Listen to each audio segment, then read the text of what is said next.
Hey guys, welcome back to the channel. This is story about what if Naruto hates Uchiha clan like Tobirama part 1. Before I start, please do support for more amazing content and comments for part 2.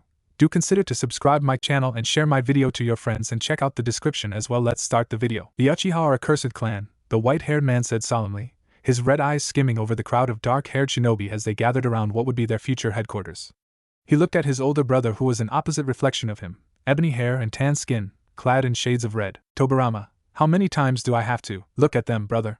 Even with Madara, while I'm still alive. Hashirama, he snapped, his annoyance growing of being cut off. His eyes flickered back down at the Uchihas whose faces were barely concealing their distaste as they disappeared from the building. From the watchtower he now stood alone at, he could make out the entire clan dispersing, all moving back to the corner district where the main branches of the Uchiha clan resided, thus the majority flocked to that area as well. Perhaps one day, there would be a strict location for them, but that was irrational. He knew that as long as Hashirama was still the Hokage, the Konoha military police force would not be acted upon, but he was easing in the idea, and for now, that would be good enough. He wondered how his brother could not see the hate in the Uchiha's eyes. They may have formed a peace treaty that Konoha was being built on, but they would perhaps never be able to coexist with the Senju clan, or any clan, really, that would rival them in strength. In their Sharingan eyes lay a thirst for power that would darken their minds and freeze their hearts. He had seen this one too many times in his life of 2 decades already, of Uchiha clansmen killing each other in order to become stronger, to develop their Sharingan. None were successful, none but Madara. Madara killed his own brother. Tobirama could not even amuse the thought of ever harming Hashirama, let alone for his own gain. But Madara wasn't the only one who would kill family, he was simply one of the few that were successful. Yet they tried. The Uchihas were a dark, cursed clan, and he was sure that every single one of them would fall into the dark temptation of power. He looked around Konoha, a growing village. He imagined of ways he could help the village prosper, of possible systems he could establish. But his eyes kept on coming back to the police force that was all vacant. All but one girl, standing in the middle and staring up at the building. And even with the distance, he could see her, lips parted, black eyes wide and fists tightened with anticipation. But it wasn't just that made the future Night Aim stare, it was the look in those eyes, the same expression that was parallel to his very own brother's. I'm meeting with the Narutos and then the Hyuga clan, Senju. Hashirama sighed, fingering his long dark hair. Should I be worried? His younger brother shrugged as he crossed his arms, pale red eyes closed in disinterest. Konoha was in its first several months of operation, but the noble clans had already been established, Aburame, Akimichi, Hyuga and Uchiha clans, with the last two being difficult to work with. Although they were not hostile with the Uchihas any longer, Madara's behavior was still suspicious. The Hyugas, on the other hand, they were old-fashioned. Unlike the Aburame and Akimichi clan, they were much more formal and pressed to establish a certain hierarchy system that Hashirama did not believe in. Thus, his reluctance to meet with them. You should, but we need them in Konoha because of their Byakugan. Their asset would be invaluable. And for the 1000th time, do not be foolish, brother, don't give in to everything. He scolded, knowing that his brother had a tendency to give in to pressure so as long as there would be peace. Already the Senju clan had not been regarded as a noble clan because of his pacifist nature, and Tobirama was not willing to give any more up. I know, he groaned and looked towards the Hyuga district. Will you go to the Uchihas again today? You work with them better than I do, Hashirama said. Although he did not say it out loud, the brothers both knew it was because Madara had never been able to work with him. Hashirama and Madara too often got into heated debates. Tobirama was more formal, more detached and professional to speak to, while his brother was too passionate and loud. Tobirama's diplomatic and composed personality simply worked better with the Uchihas, that was, as long as Tobirama put aside his biases. Fine, but do not expect us to make any progress with Madara, as Hashirama cut him off with a glare. Brother, he said in a low warning growl, I told you, and I have listened, but I do not believe that the Uchihas will ever truly be a part of Konoha, not with Madara as their leader. Because if they were to put a man who would kill his own brother for the sake of power in charge, Tobirama would never be able to trust them. As a sign of peace, Tobirama did not clad himself in armor as he arrived in the Naka shrine. Instead, he wore his casual attire of all black, and a plain long-sleeved shirt and pants. He waited outside the newly constructed building. He crossed his arms, and waited, knowing that farewell it was not the Uchiha elders that were arriving late, but Madara. They were forced to arrive together as a sign of their clan ties, so if one had decided to lack punctuality to show his anger, the rest was forced to follow as well. He only wanted them to uphold the balance that Konoha must be built upon, but at times like this, when it was hours after the agreed time, he wanted to end Madara. Still, because he was a Senju and because his brother was the Hokage, he had to swallow his pride and wait. Even when the sun fell and the skies became indigo streaked with purple and an array of colors, the silver-haired man stood there, arms crossed. Waiting. Slowly he opened his eyes when he sensed someone approach, someone with average chakra. Konoha was predominantly shinobi, so this casual presence was strange, until his eyes slid and saw the frame of a dark-haired girl. An Uchiha, and the very same from days ago. A small shy smile played on her lips as she stepped up the stairs. She kept a respectful distance from him, seeing that his face was passive, not quite angry nor disapproving, but cold nonetheless. She had heard about him all her life. The younger brother of the great Senju clan, a man that had taken lives from her own clan. The atmosphere around him was enough for her instincts to yell out at her to keep her distance. But she was not irrational, and she could not hate him as her own family had done the same to his. And with the recent peace treaty, she forced herself to shake off the fear and look at him straight in the eye. "You are Senju Tobirama," she said. She knew who he was, of course, but she couldn't think of anything else to say. Although she was not afraid, she was nervous. Understandably so. He didn't move, didn't uncross his arms or soften his strangely red eyes. He was still leaned back against the pole as if no one was there. "I am," she bit her lip, and the nervousness grew. "The elders of my clan, the Uchihas, want you to know that they cannot meet you with the full assembly, and that it is better to maybe move it to another date." It wasn't quite a question, but she spoke with a tilt of hesitance, as if she was bracing herself for him to lash out. He exhaled in brief annoyance, closing his eyes before relaxing his posture and standing up straighter. "Tell me," he said, and his tone carried a strict air that did not exist in his brother's, "is this because of Uchiha Madara's doing?" She flinched, pulling her sleeves over her hand and digging her finger into them. He narrowed his eyes, and for a moment, he was distracted. She did not act like an Uchiha, not brave, or confident, or even very outstanding. She didn't meet his eyes. Instead, she stared at the ground. "I think so," and she did not give in to the Uchiha pride, he noticed. He had not actually expected her to speak against someone of her own clan, as the Uchihas had a firm belief that each member must be closely knit and work together like parts of a machine. They couldn't look like they were in disagreement, for that would appear weak. Their clan was held above everything else except to this girl. Child, maybe? Perhaps she was young. Disapproval colored his tone, but not surprise. "I see. And did the elders arrange another time?" "Yes," she said too quickly, her dark eyes bright at the opportunity to provide information that he did not know. She scrambled for a note tucked away into her robes. She extended her arms, unwilling to touch him or move forward. His face didn't betray a flicker of emotion as he took it from her hands that were marred with scratches and healing wounds. He frowned just slightly. "To excuse our absence from the planned meeting today. If all is well, it can be postponed to tomorrow morning, where our clan head will not be attending." For a moment, he didn't do anything, just thought. Could the Uchihas be beginning to alienate Madara? This would be advantageous. Perhaps that he could even use this to his benefit, to Konoha's. The idea of a police military played again in his mind. Getting too caught up in the idea of a possible balance, he didn't react until he remembered that there was a girl standing in front of him, waiting. His eyes moved up to her, seeing a young girl with a pale face framed by tousled, long dark hair. From a detached perspective, he knew that she wasn't ordinary looking, and seemed to possess that same subtle beauty that most Uchiha had. Her eyes were black as night, her lashes long and thick. Distantly, he imagined her face twisting with anger or hate as her Sharingan activated, and his mouth firmed just slightly at the thought. "Is that okay?" she asked nervously, fidgeting with her sleeve again. She may look like one of them, but she did not behave like the Uchihas he had known and fought against. "Yes, it will be fine," he said in a clipped tone as he handed back the note. She exhaled a sigh of relief, as if she would have been punished if he said otherwise. He turned his back to her, walking away from the grand shrine, but that lingering frustration was bothering him. At the foot of the stairs, he turned back around and looked up at the strange Uchiha. "You." Tobirama spoke in a flat but loud tone. "What is your name?" "My name?" she repeated, confused, and for a moment, almost frightened. The rare look in the Uchiha's face startled him, making his mouth open just slightly until he blinked and turned back away with his hands by his side, his fist clenched. He didn't want to look at her, it was almost uncomfortable. Second-hand embarrassment, he decided, for reference. He spoke in the same controlled tone, looking directly ahead of him. He was in the outskirts of Konoha, where he would want the entire Uchiha clan to reside in, as opposed to the slightly scattered and central location they held now. But he knew his brothers thought about this, that he was setting them up to hate Konoha. But Tobirama was sure that regardless of the situation, the Uchihas will always be bitter. So why was it that this girl's tone was so soft when she spoke her name? The words, the gentle hesitance replayed in his mind again and again, whispering two words, Uchiha Sayuri. Tobirama was a bit reluctant to spend another day towards Uchiha affairs when there was so much other things that needed attending to, like the battles only miles from the area that his brother had established to be Konoha borders, or the shinobi clans dwelling inside all tents and trying to make a home for themselves when there was still that brush of threat from their very neighbors.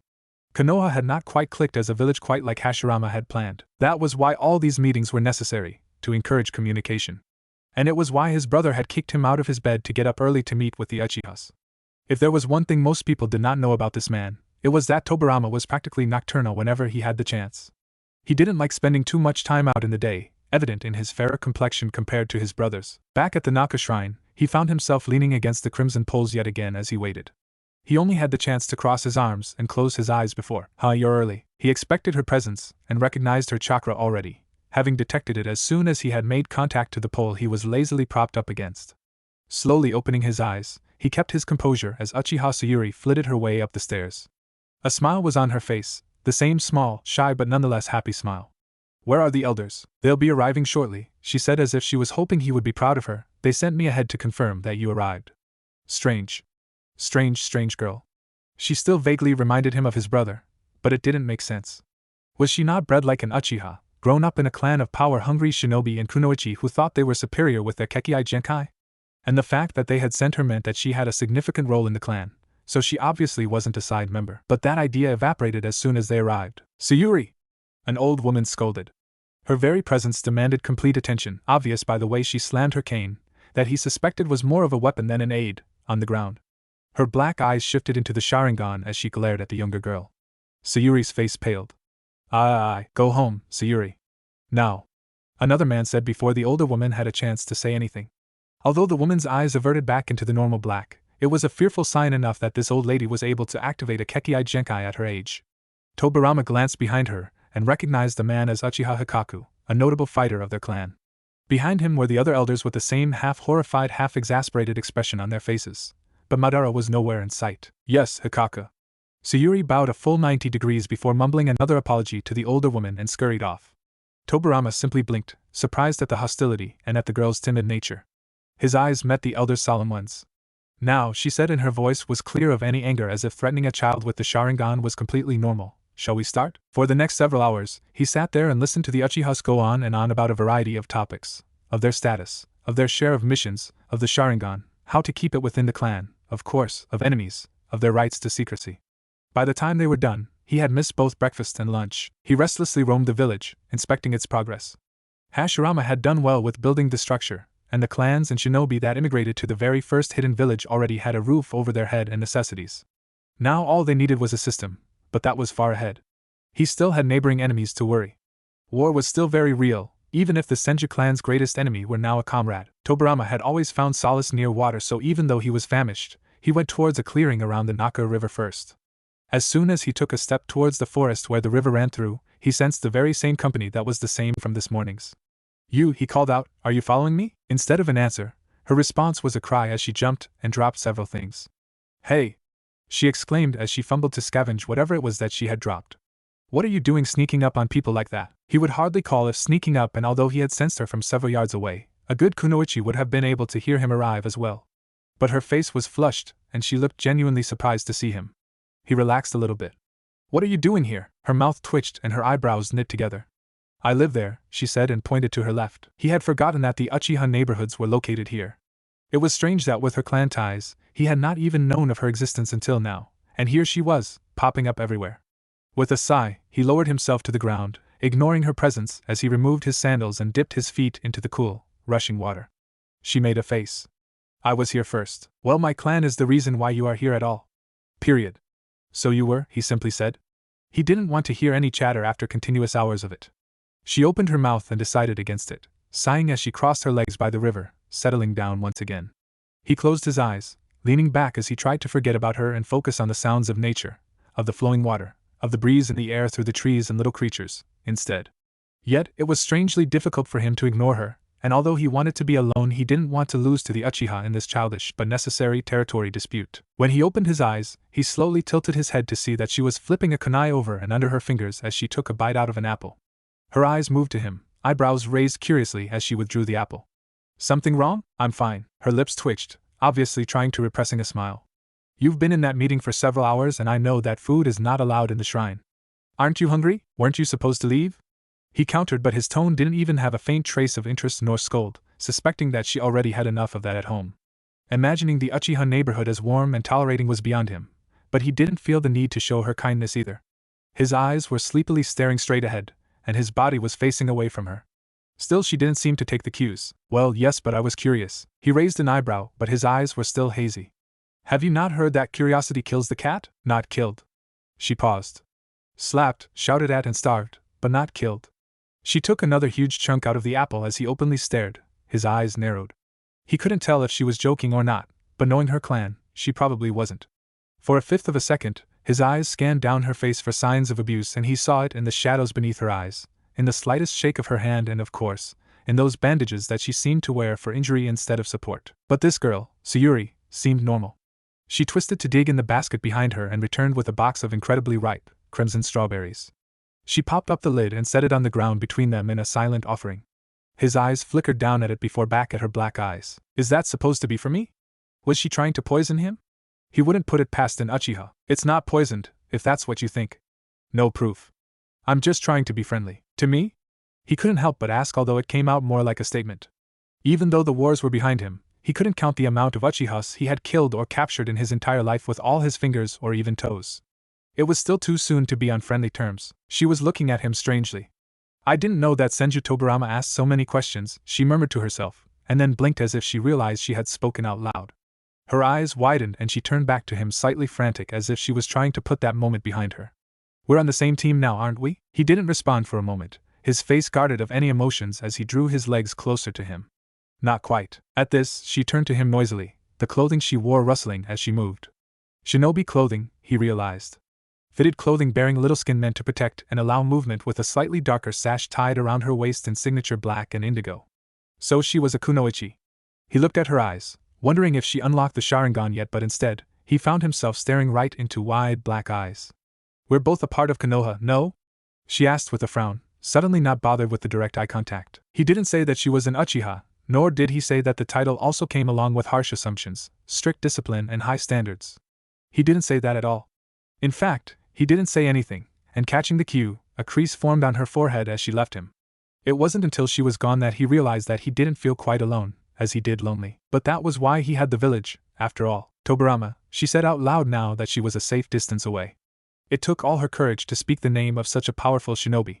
She knew many names, Madara, Izuna, that invoked fear, but something about a Senju's name felt idolized. They were undeniably strong on a different level, although maybe equal as the Uchihas, and that terrified her. A single move of his arm or point of his fingers may be the ruin of her, but what he said bothered her to no end. I know that you don't like me. She stopped, and blinked, and suddenly all he saw was eyes so black there was no discernible distinction from the pupil and iris. Or my family. Or my clan. But I believe in Konoha, okay?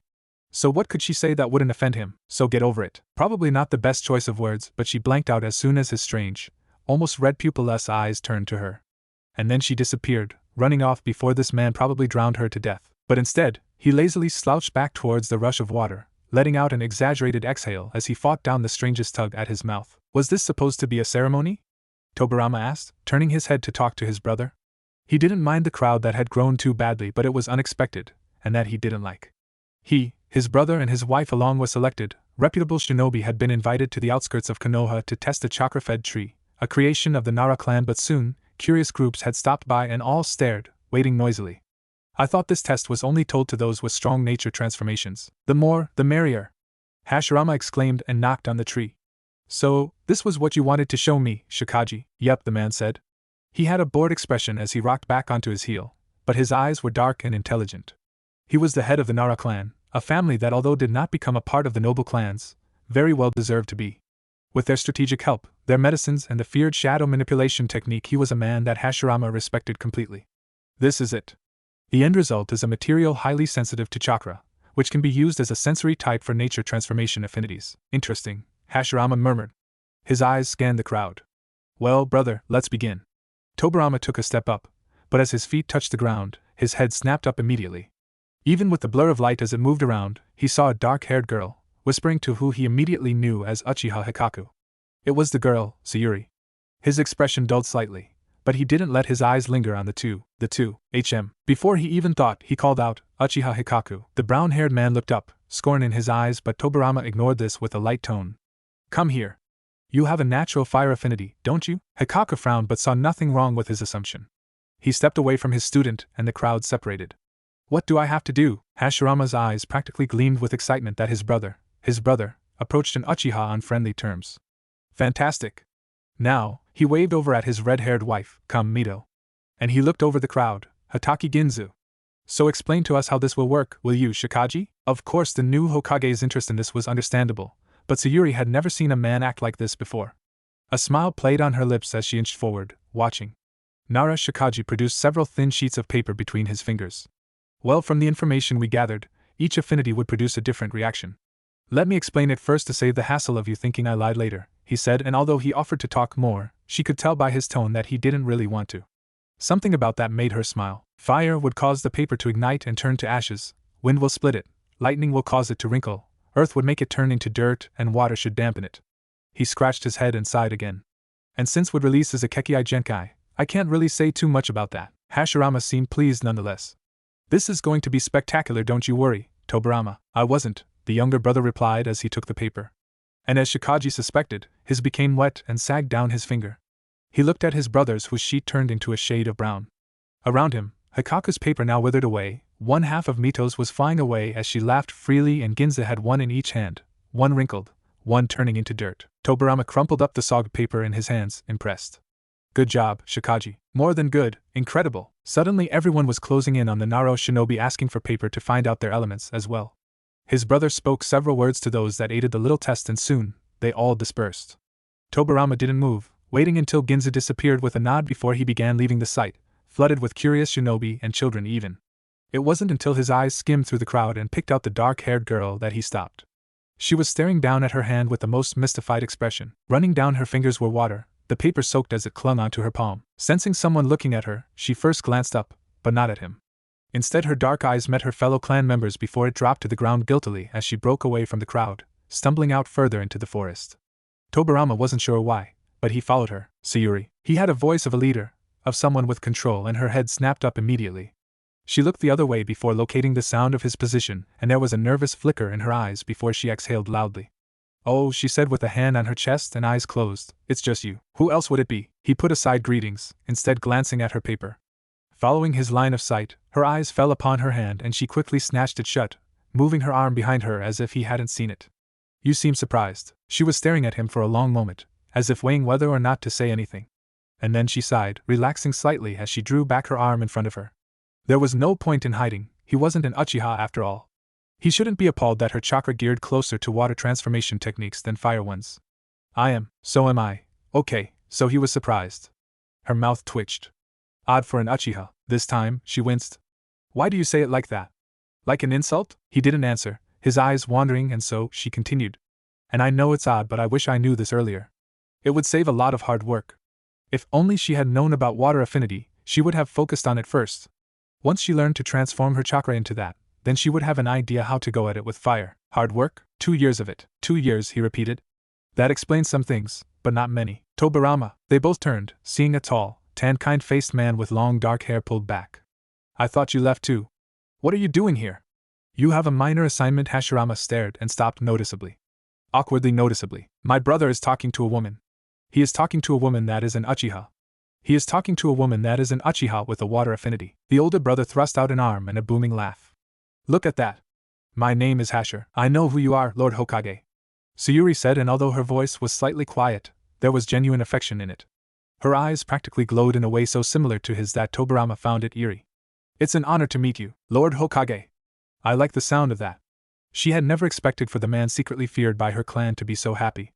It was sort of amazing, really. I see that you tried out Shikaji's test as well. Fascinating, an Uchiha with chakra naturally geared towards water. Then his eyes brightened in a way that Tobirama recognized and immediately opened his mouth to protest. Why don't my brother train you? He offered, leaning towards her. He looked animated, happy and hopeful, and Sayuri only looked overwhelmed. In his head, he saw this as perfect. Not only would that improve the relationship between Senju and Uchiha that didn't involve bloodshed, it would provide his brother with insight into a clan and make him realize that not all Uchihas were like what he perceived as Madara. Nothing could have worked out better. Well, she honestly didn't know what to say and looked towards Tobirama for help. He had a tick on his forehead, his eyes squeezed shut and his arms crossed. I think you crossed the line with that one, brother. He stated indifferently. I bet that. Again with the betting. Why, are you afraid that you'll lose again? For heaven's sake, Hashirama, grow up. You have a village to run, and battles to fight. You act like it's a difficult task to do all at once. You are influencing your daughter, teaching her that. My precious daughter will. Hashirama, just go. Only if you agree to help Sayuri with her training. Did you even bother to ask if she needed to be trained? Well, of course. The older Senju turned to a wide-eyed girl at last. She thought that he was peculiar when he first arrived, but now she knew that the Hokage was on a whole other level. The Senju brothers, actually, were on a whole other level, so foreign but completely inviting to her. She had never seen brothers like this before, volatile but so obviously close. Although she seemed slightly frightened, she was so amused. Not only amused, but surprised he knew her name and referred to her so familiarly. You are a kunoichi of the Hidden Leaf. My brother can help you. He can? She asked hesitantly. Well, of course he can, but would he? She knew the stories of Senju Tobirama and his water prowess, and it was intimidating. But if there was ever going to be a good sensei, it would be him. That's it. She's interested. Sayuri, why don't you meet him around evening at training ground? The training grounds haven't been introduced yet, Tobirama interrupted, clearly irritated by his brother's exuberant attitude.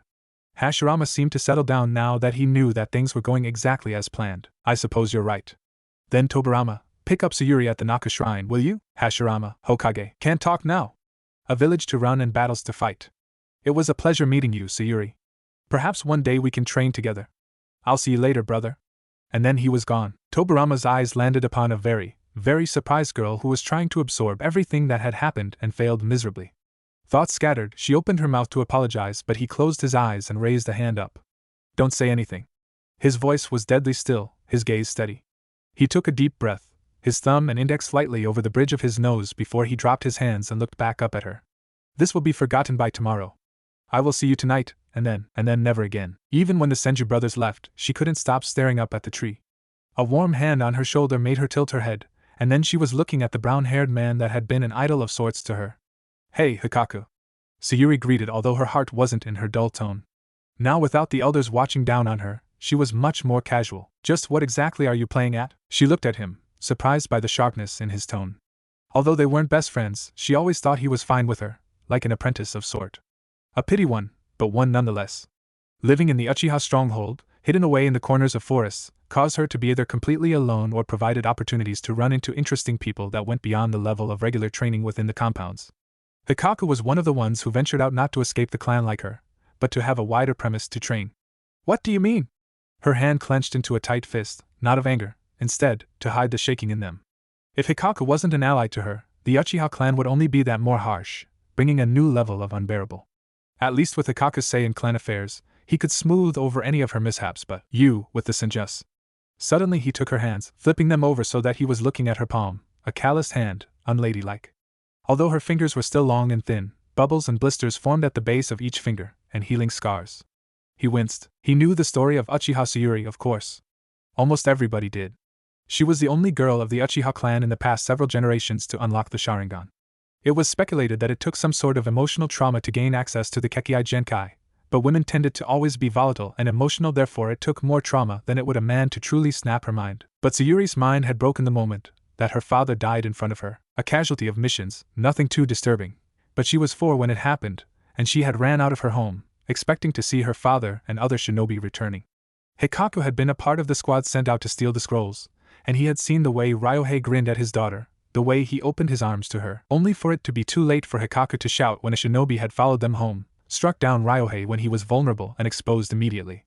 That was all it took, some sort of pick to stab him through his heart, and then suddenly, Ryohei was falling into his daughter's arm as he landed on top of her, suffocating her. The way the tiny girl shrieked, the way she looked up at the sky past the cooling body's shoulder as her pupil jerked in all directions before shifting into a rich, crimson color forever scarred his mind. She cried, her hands digging into her father's back despite the pain, and when the squad finally lifted her father's body off her, he saw the weapon had pierced her too, breaking the flesh at the corner of her collar. She bled. She bled a lot. But she didn't cry for her own pain, she cried for her father. That day he swore to seek revenge. He didn't know how, but the weapon vanished, but he swore he would help her. It wasn't even because the scroll had been retrieved, it was for the girl that had sobbed on his shoulder as he carried her all the way back. And of course, no one could trespass the Uchiha stronghold and murder the brother of the head of the clan without getting killed in return. It was a matter of duty to his comrade, empathy for the daughter, and pride of the Uchiha clan. She stopped, looking nervous as she bit her lip. I didn't know how to say no. Hikaku sighed, his frustration pushed aside. She was perhaps the most innocent Uchiha he had ever met, her age considered. But innocence meant weakness, and she could not be weak. He looked down at her hand once more before dropping it. For years she had not been recognized as a true Uchiha because for years she could not master the great fireball jutsu that he perfected within his first day of training. He wondered why she would still even pursue in becoming a kunoichi. Nobody would blame her for settling as a wife instead. The Uchihas were not a large clan, and prior to the formation of Konoha, they only had themselves to depend on in terms of population. The Uchihas often said there was blood and power, and as a result, married within the clan. It was an unspoken rule that 3, maybe 5 years after a girl, or, more accurately a woman bled, she would stop her training as a kunoichi and wed to bear more children. It was an accepted thing as well among the women, and he knew that from years of unsuccessful courtships, most women gave up on perfecting ninjutsu and instead focused on providing strong sons and daughters to continue the line. It was where they found pride. Cousins, second cousins, there were rumors of incestuous relationships as well. All to strengthen the chances of the Sharingan. And even without this, she was lovely in the way most Uchiha women were, with long dark hair and heavy lashed dark eyes. She was timid, quiet, and of course, borderline docile. But more than anything, she was idealistic. And that was why she would not easily accept the role of a wife. And with her Sharingan, he saw no reason she should. "I'll train you," Hikaka said in a clipped tone, looking away from her. "Dismiss the senju." She stared at him as if he was crazy. "I can't." She spoke in a low voice, her large black eyes boring into his. He frowned. "And why not?" She opened her mouth, looking away this time as she shook her head and laughed almost in defeat. "Because," she said, and her voice was strangely soft, "it's Tobirama." Deep in her heart, she knew that Tobirama did not want to help, but he was inclined to buy his overbearing but good-natured older brother. More than that, she knew of the glances and even glares thrown her way by allowing someone that had been classified as the enemy for so long enter her neighborhood. To avoid the latter, she waited out at the gate instead. Surely right before the skies became tinged with purples and blues, Tobirama arrived yet again in casual attire. She had heard once when she was younger, much, much younger and before the formation of Konoha, that someone had tried to get his Happuri as a war prize, to no success. She wondered what he looked like during the era of war, a young man, with snow-white hair, a distinctive blue samurai-like armor and fur collar.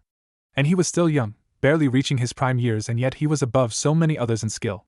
The person in front of her looked, although still dangerous and capable, much more relaxed and composed. "You actually came," Sayuri couldn't help but blurt, "and you actually waited." She was silenced by that. He looked beyond her and narrowed his eyes slightly. "Let's go." "Where?" "You ask a lot of questions. I asked one," she cried out, standing up and jogging after him. He didn't respond, and it took her a moment to realize that he had reflected her word back. Instead of being embarrassed, she felt almost happy that he remembered the little things she had said. "You don't have to do this, nor do you. He's the Hokage," she explained. "I couldn't say no. But he's your brother." Tobirama didn't say anything, only leading her deeper towards the forest they had met once, the very same one where the Naka River flowed through. He didn't have to make her a strong kunoichi. How would that benefit him? He didn't have to give a weapon to the Uchihas. He would teach her little splash tricks and hope that his brother would be carried away by other affairs instead of pressing on him. "So what do you know about water release?" he began, straight to the business. She blinked. "Nothing." He stared. "Nothing?" She nodded, but didn't seem at all ashamed. She, after all, had to report back to the elders for 2 years now that she failed to conjure up even a flicker of flame. Tobirama's blank stare was nothing in comparison. "What do you know?" he asked, starting at another angle. She took a moment to think about this, and he waited and waited. "Well?" he prompted, but she actually seemed to have a difficult time thinking of what she was good at. After what felt like a long moment, he sighed. "How old are you?" 17, she said sort of sullenly. "Only 4 years his junior. And you don't know where your expertise lay?" She opened her mouth and then closed it. Her eyes wandered, and then at last, she had an answer. "Taijutsu?" Despite the fact he was expecting an answer, she said this as question as if waiting for a confirmation. "Taijutsu," he repeated flatly. "The art of physical fighting, mostly associated with low chakra capacities. How could he use that to teach her anything about nature transformations? Maybe if she said something like summoning jutsus, or even genjutsu, but taijutsu? She seemed to collapse into herself, her eyebrows pulled together, and there was something so horribly pathetic and sad in that expression that he forgot who was standing in front of him. The disappointment was clear in his tone, and he almost regretted the way it came out. Before he could soften his words, she blurted out something else. "I have my Sharingan." Despite the revelation, he did not simply show her a jutsu to copy. That was beyond ridiculous, it was improbable. There was no way he would ever give such a gift to an Uchiha like that. Instead, he exhausted her chakra reserves, and if she was fine tomorrow, he would seriously train her. Once, his plan had worked, evident from the girl lying flat on the ground like a starfish, breathing loudly and heavily through her mouth. Sweat matted her red and blotchy face, her hair was in tangles, and there was dirt stuck to her skin. He stepped in front of her and feeling too vulnerable, she sat up, her arms limp by her side as she watched him squat down, his elbows on his knee. Face to face, red eyes to red eyes, she was suddenly scared that he may kill her. It wouldn't even make sense, and she knew that he wouldn't, but the mere thought that he could frightened her. After all, she had just seen crack a rock simply by placing a hand on it. And that rock could very well be her head. His expression was guarded as he stared straight at her, and she became completely aware of her breathing as the proximity closed in. There was nothing romantic as he leaned in, purely observational, and she knew that he wasn't looking at her, that he was looking at her Kekkei Genkai. But she felt. You seem drained enough. The breath went out of her. What? Her face cracked. That's what you were doing. His expression didn't change as he stood up, but she only tilted her head backwards, unable to stand. Her legs felt like jelly, and ached for relief. She had done God knew how many laps around the village as Tobirama hitched up on a tree, sleeping in the shade as if she didn't see him when she circled back. I had to see if you were dedicated. After all, I don't know about your intentions. Your brother set this up, You acted as if I begged you to train me. She stopped, squinting. Although all you did was took a nap and gave me a list of things to do, not that you would know if I did. She added with the slightest pout as her eyes narrowed at him. He rolled his eyes and exhaled exasperatedly. Something about his aloofness towards her reignited some earlier annoyances. How many more times do I have to say this? We are on the same side. I am a hidden leaf ninja too. I don't have any intention of killing everyone or whatever you suspect me of. Prove it. The fact that he responded shocked her into silence. His tone was so reasonable, so not demanding or suspicious that she didn't know how to respond, but he was already continuing. Prove that you are a ninja of Konoha before an Uchiha, and maybe I'll believe you. She honestly didn't see the difference, and could only stare up at him. All right. How? He was quiet for a moment. Wear the Hittite of Konoha on your forehead from now on, whether you are inside the Uchiha neighborhood or not, and I will not bring up my suspicions again. But you'll still be suspicious? She frowned. He gave her a glance and she knew that it meant to choose her battle, take it one at a time. She took a deep breath and sighed, only ending to laugh softly and shake her head. This was ridiculous. It was such a simple request. In fact, she wanted to wear the emblem of Konoha on her forehead. She looked up at him through her lashes with that same familiar smile. No problem, the smile of peace, of willingness. As a sign of cooperation, he held out his hand and that smile of hers grew to a grin as she took it. And as he pulled her up closer to him, it was the first time he ever questioned an Uchiha's motive. Sayuri! Were you out training? A tired-faced woman called out as soon as the girl entered the household. She looked up, her eyes slightly too wide and suspicious. Her mother took one look at her and her face softened. I thought I told you to rest up, Sayuri. You're going to have no chakra if you keep on practicing that fire jutsu. Sayuri flinched at the mention of it. I guess. I know the pressure that her mother placed the back of her palm gently against her daughter's forehead as if she were sick but stopped abruptly, and her eyes slit at her daughter's before she stepped back cautiously. Where were you? What? Someone's chakra reeks on you, Sayuri. Have you been around a senju? Sayuri had almost forgotten that her mother was a kunoichi as much as she was a widow and a mother. She was skilled in chakra sensory, being one of the most chosen shinobi for recon missions. Suddenly she panicked. Yes, she said slowly to disguise the terror, although she wasn't hiding anything. That's okay, isn't it? Uchiha Izumi's eyes narrowed and she was no longer a thoughtful mother, she was an Uchiha. She was the woman that was raised within the confines of the Uchiha stronghold in the Land of Fire, the woman that became an expert of the art of sensory. You know what the elders would say about that, who was it? She squinted slightly, feeling rusty. The slightest glow of a water affinity chakra lingered on her daughter, but with the years of experience she had, she still should have picked it up the moment Sayuri walked in. Senju, she recognized it then. Tobirama. The way Sayuri seemed to fold into herself confirmed her guess, and Izumi sighed. A man befriending one of the few Sharingan-bearing females and someone so near your age too, Sayuri. What do you think the elders would? It's not like that, she said quickly, her eyes wide and wild. Just the idea of someone as stoic as Tobirama manipulating her to gain her Sharingan was unthinkable. Not to mention it made her face flush red. She forced herself to think that he, in his own method, was helping her, which was better than the way the elders did. All they ever contributed was sending child prodigies her way who mastered the jutsu already as they clicked their tongues in embarrassment for her. For a moment, the two women didn't speak and Izumi appraised her carefully. Sayuri had always stood out, in the way a daughter to her own mother always would. But Izumi knew that it went beyond that. In the midst of volatile, passionate Uchihas, Sayuri was shy, collected. She didn't have that thirst for knowledge, for greatness, for power that they all had.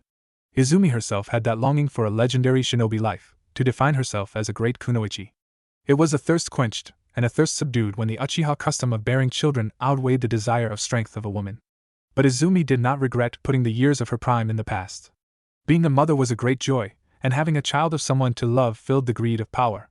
She had found joy in the duties of a woman, but that was tested the moment her husband Ryohei died. Sayuri was unlike either of her parents. She was vulnerable, she kept to herself. When she looked at the world, it was not for information or for power. Izumi knew this well. She remembered Sayuri as a child would admire the way the sun's ray would glint off their blades as they launched it at a target, and call it beautiful. Sayuri saw the beauty in things, and that just wasn't useful. But it would be fine if it wasn't for the fact that she had awakened the Kekkei Genkai. Her Sharingan separated her from the rest of the girls, and she couldn't let that go to waste, and she definitely could not let that be in someone else's favor. I don't have to explain to you how desirable those eyes of yours are, do I?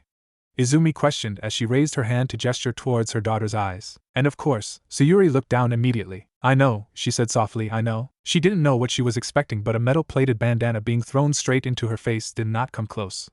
She had been hiding in the shade under the Naka Shrine's roof, sweating from the heat as she sprawled on the unforgiving, hot-to-the-touch granite steps. Hey! She exclaimed, rubbing her forehead, but all that came out was sticky sweat. Perhaps if it had been another season, she would have caught it easily, but the heat was incredibly distracting. She looked at the strip of navy cloth, and sewn on it was a metal plate engraved was a strange, curving spiral with one corner of it forming a slight triangle, and its opening dashed. Tired, Saya? She forced herself to think that it was the heat that made her face redder than it already was, but nobody had ever called her Saya before. Even her own mother called her by the full name. Something about the way Tobirama casually threw it out there within days of knowing her well, she didn't know what to think about that. Nope, she lied. She was at 10%, and every inch of her body was sore. The long soak helped, and the huge meal gave her energy, but she was afraid of how much he would push her to do today. Ready when you are, she said, as she tied the hitaite around her forehead. She couldn't help but feel proud as she looked up and grinned at him. He blinked, confused at her expression, or more so, her determination, but he didn't comment.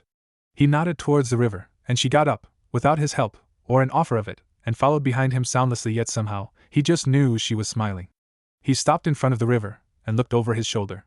Her eyes were bright and dark, and she was fidgeting with excitement. What are we doing? She asked, holding back the urge to jump into the cold river. She could imagine it already, at the relief. Warm up. I'm melting.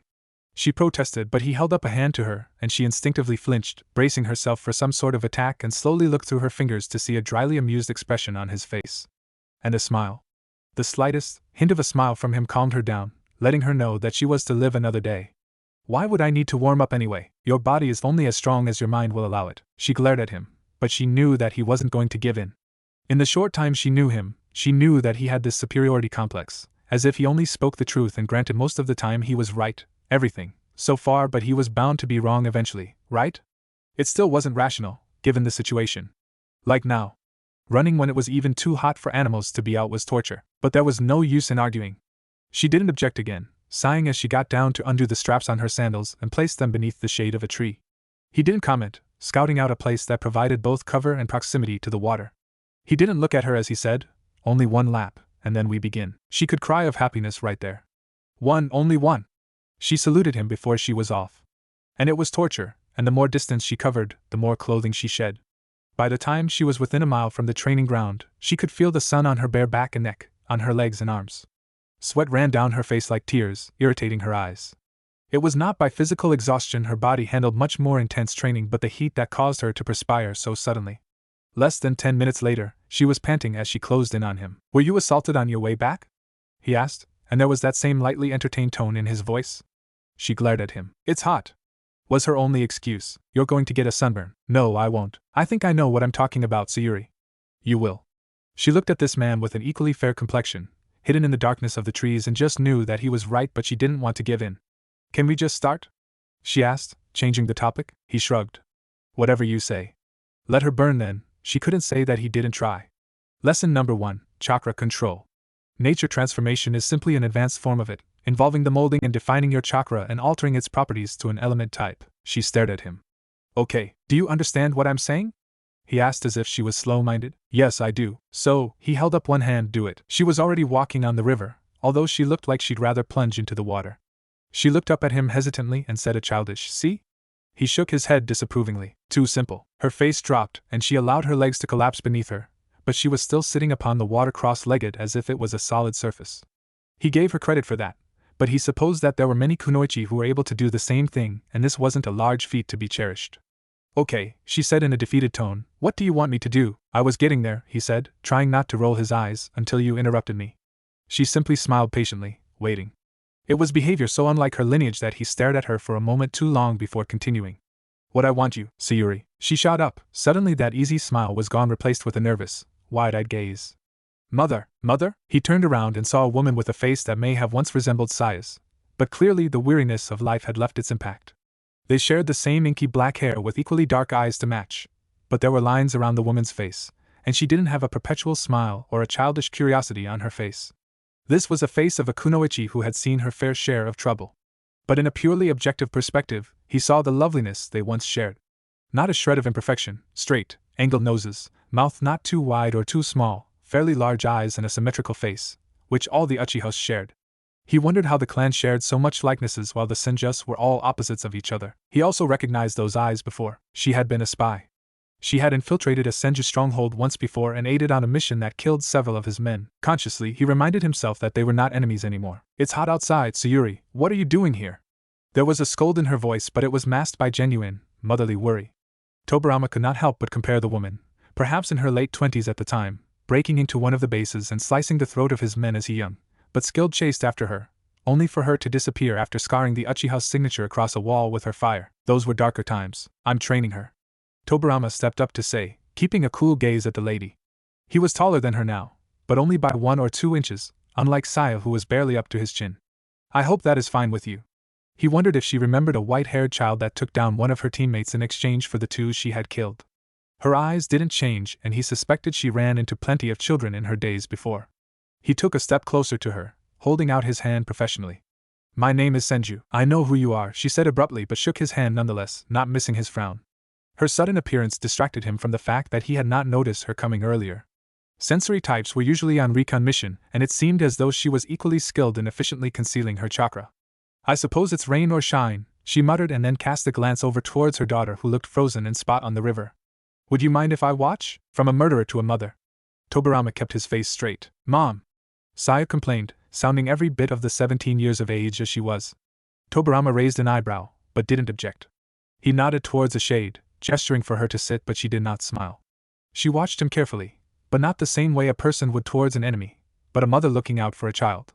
He respected that she was a mother before she was an Uchiha. He supposed that the rivalry among the Uchihas excluded the relationship of that between mother and children. He turned back around to Saya, who looked distressed and bothered, but reluctant. She sighed. Now, he said at last, let's begin. Uchiha Izumi watched, slightly rubbing her hands together as Senju Tobirama ran through the hand signs, talking to her daughter about something she wasn't really paying attention to. Really, she was just watching his body language, trying to see his relationship with Sayuri. Nothing about it indicated romantic approaches, and if anything, he looked like he wanted to leave. But she knew how quickly annoyance could surprise a person and turn to love. After all, it was what happened with Ryohei and her. Izumi had always watched Ryohei trained, he being one of Madara's deceased brothers. This was years ago, during the era of warring clans. She had grown up in a darker period where death was a reality every single day, where children died, and where adolescents wed earlier and had children when they were still children themselves. But some aspects of being a girl in a warrior ninja clan were only slightly different than being a girl of any other family. She had followed after Ryohei, mimicked his training, and fallen hopelessly in love with him the way all 12-year-old girls did. He was 16 at the time, and glared at her the way all Uchiha men tend to.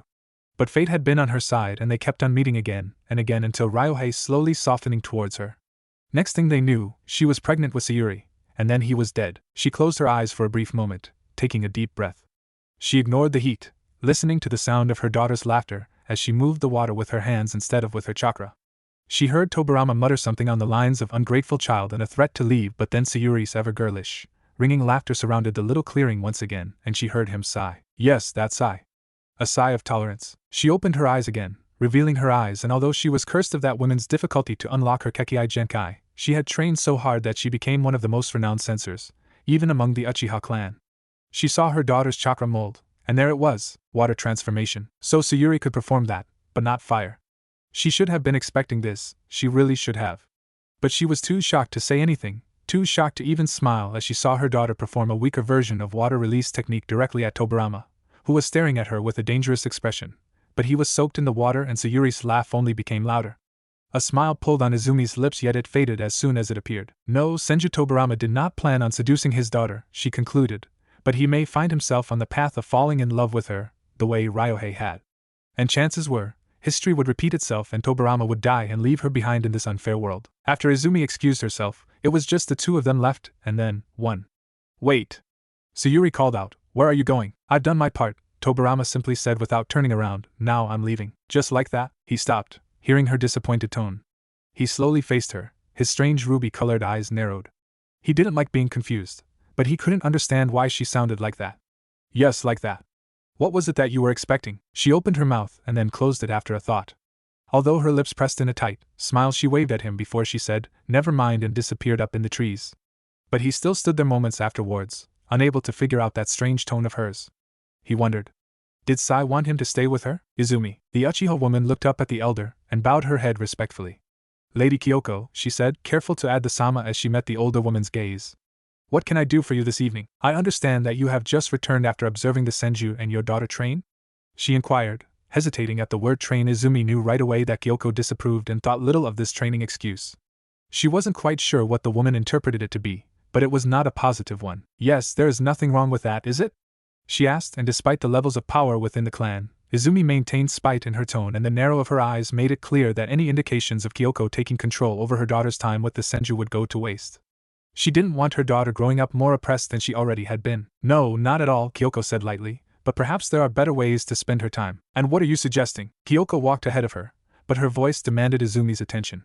"Sayuri isn't a little girl anymore. She hasn't been for quite a while now." Izumi stopped. "I just think you should remember that with our lifestyle, we tend to die early." There was amusement in the elder's voice. "And don't forget that Sayuri, although a kunoichi and one with the Sharingan, is still a woman. A lovely one at that. That is all." "Oh, Hashirama, you're back." Tobirama frowned as he stopped himself midway through equipping himself with armor. "I thought that you were out aiding in expectation." We did. But we ran into trouble and had to return." Tobirama stopped, staring at his obviously troubled brother. His expression was contained and guarded. He had to be the level-minded one to calm his brother, who was probably seconds away from either a breakdown or rage fit. "What happened?" Hashirama's fist tightened and he turned away, ashamed. "We lost 2 men this morning." He didn't hesitate, his tone didn't change. "Who?" The dark-haired man turned to his younger brother, unable to understand how Tobirama always seemed so calm and rational. "Hyuga Katara." "Ah." Tobirama closed his eyes, understanding his brother's distress. To lose a shinobi was one thing, but a Hyuga and so early with the formation of Konoha would be troublesome. The clan would be angry, that was certain. "Do we have his body?" One of the things they had stressed was not allowing the Byakugan in the hands of the enemy. Hashirama nodded. "Yes," he said solemnly, "but what was a small recon mission became fatal. We lost 2 of the 4 shinobi today." His face twisted into an almost tortured expression. "Why would they choose me as a Hokage unable to even defend my own?" "Hashirama." He cut him off sternly. "Stop. You are not God." "They call me the god of shinobi," he interjected, receiving another glare. "Then they are wrong. You cannot control everything." He brushed him off and leaned back against the table. He regarded his brother closely, knowing the stress placed upon him caused him to make everything peaceful and well, to build a strong village. This wasn't their first loss, and it would not be their last, but the new Hokage was still in the process of having to care for so much people. It was no longer the Senju clan anymore, it was an entire village to look after. And each loss hit close to his heart, as if they were of his own blood. Tobirama didn't know if that was something to be admired or admonished. "But now we know that the bordering clans are planning things for certain if they were willing to kill one of us." "Who else did we lose?" "Akitaka Saito," he said with another frown and a long sigh. He rubbed his forehead frustratedly, looking out the window. It was becoming dark out now, the perfect time for shinobi. If all had gone well, he and his squad of 4 would still be out there and gathering all the information from this strange shinobi group who lingered around Konoha. He felt like the battles of the past era, the era of the warring clans, was ending, but something new was starting. Something worse. And he feared that peace would be. "Are you listening to me, Hashirama?" He looked up. "I'm sorry, what did you say?" Tobirama sighed, irritated that he had to repeat himself, but he had always known that his brother's thoughts tend to get away quickly. "We lost Kotaro and Akitaka, our eyes and summoning expert. I think that it is too early to go and recruit from the same people, so we need a new squad." "What do you think, brother?" Hashirama asked earnestly, always open to listen to his younger sibling's ideas. Tobirama was incredibly intelligent with tactics. "But before you explain, I'm sorry to impose this responsibility on you, but do me the favor of being the leader? You know I don't wish to burden you, but perhaps with a skilled sensory nin." "Yes, I will," he agreed quickly, as if it was obvious. "We cannot fail this again." Hashirama's face dropped, but he understood Tobirama's words. Hashirama didn't like giving up missions, feeling like a child by being unable to carry them out, but he had to handle the collateral damage. He was not prideful, He knew that Tobirama was much better than him in sensory. He knew that he had to do the sensible thing for the village instead of playing hero all the time. But we need someone with great tracking abilities, someone devoted to it. I cannot do everything. Then Hashirama had an idea, his dark eyes flashing. I got it. We should request help from the Aburame and Uchiha clan. Their prowess would be ideal, and a 3-man squad may be more efficient. Tobirama frowned. He did not like the idea of having to work with those he was unfamiliar with, but it would make sense. With the Aburame's insects, there was no way that the enemy shinobi could get past them, even with his high chakra sensing abilities in mind. And the Uchiha's sight, although not as great as the Hyuga's, would make them sharper. Yes, it could work. A 3-man squad. Aburame in the front, leading the way through the forest to track the enemy down. He would be in the middle, and the hardest task for the Uchiha. Someone fast. Someone to watch from the largest horizon. With the Sharingan, it should be possible. But it had to be someone he could trust watching his back. And even as he made this profile, one face was on his mind, but it would be too risky. Saya was too young. She could die. After all, a skilled Hyuga had, and who was to say that she was even skilled enough in tracking and recovering information? But that heavy, recurring requirement of needing a shinobi he trusted nagged his mind. The last thing he wanted was someone aware of an enemy and letting it attack him while he was distracted. The rational thing was to get a strong Uchiha able to watch for him and the other squad member. But what if they were to betray him? That would be the end of him. Both of them. No. It had to be someone he trusted. If it came down to it, he would protect her as long as she did her work.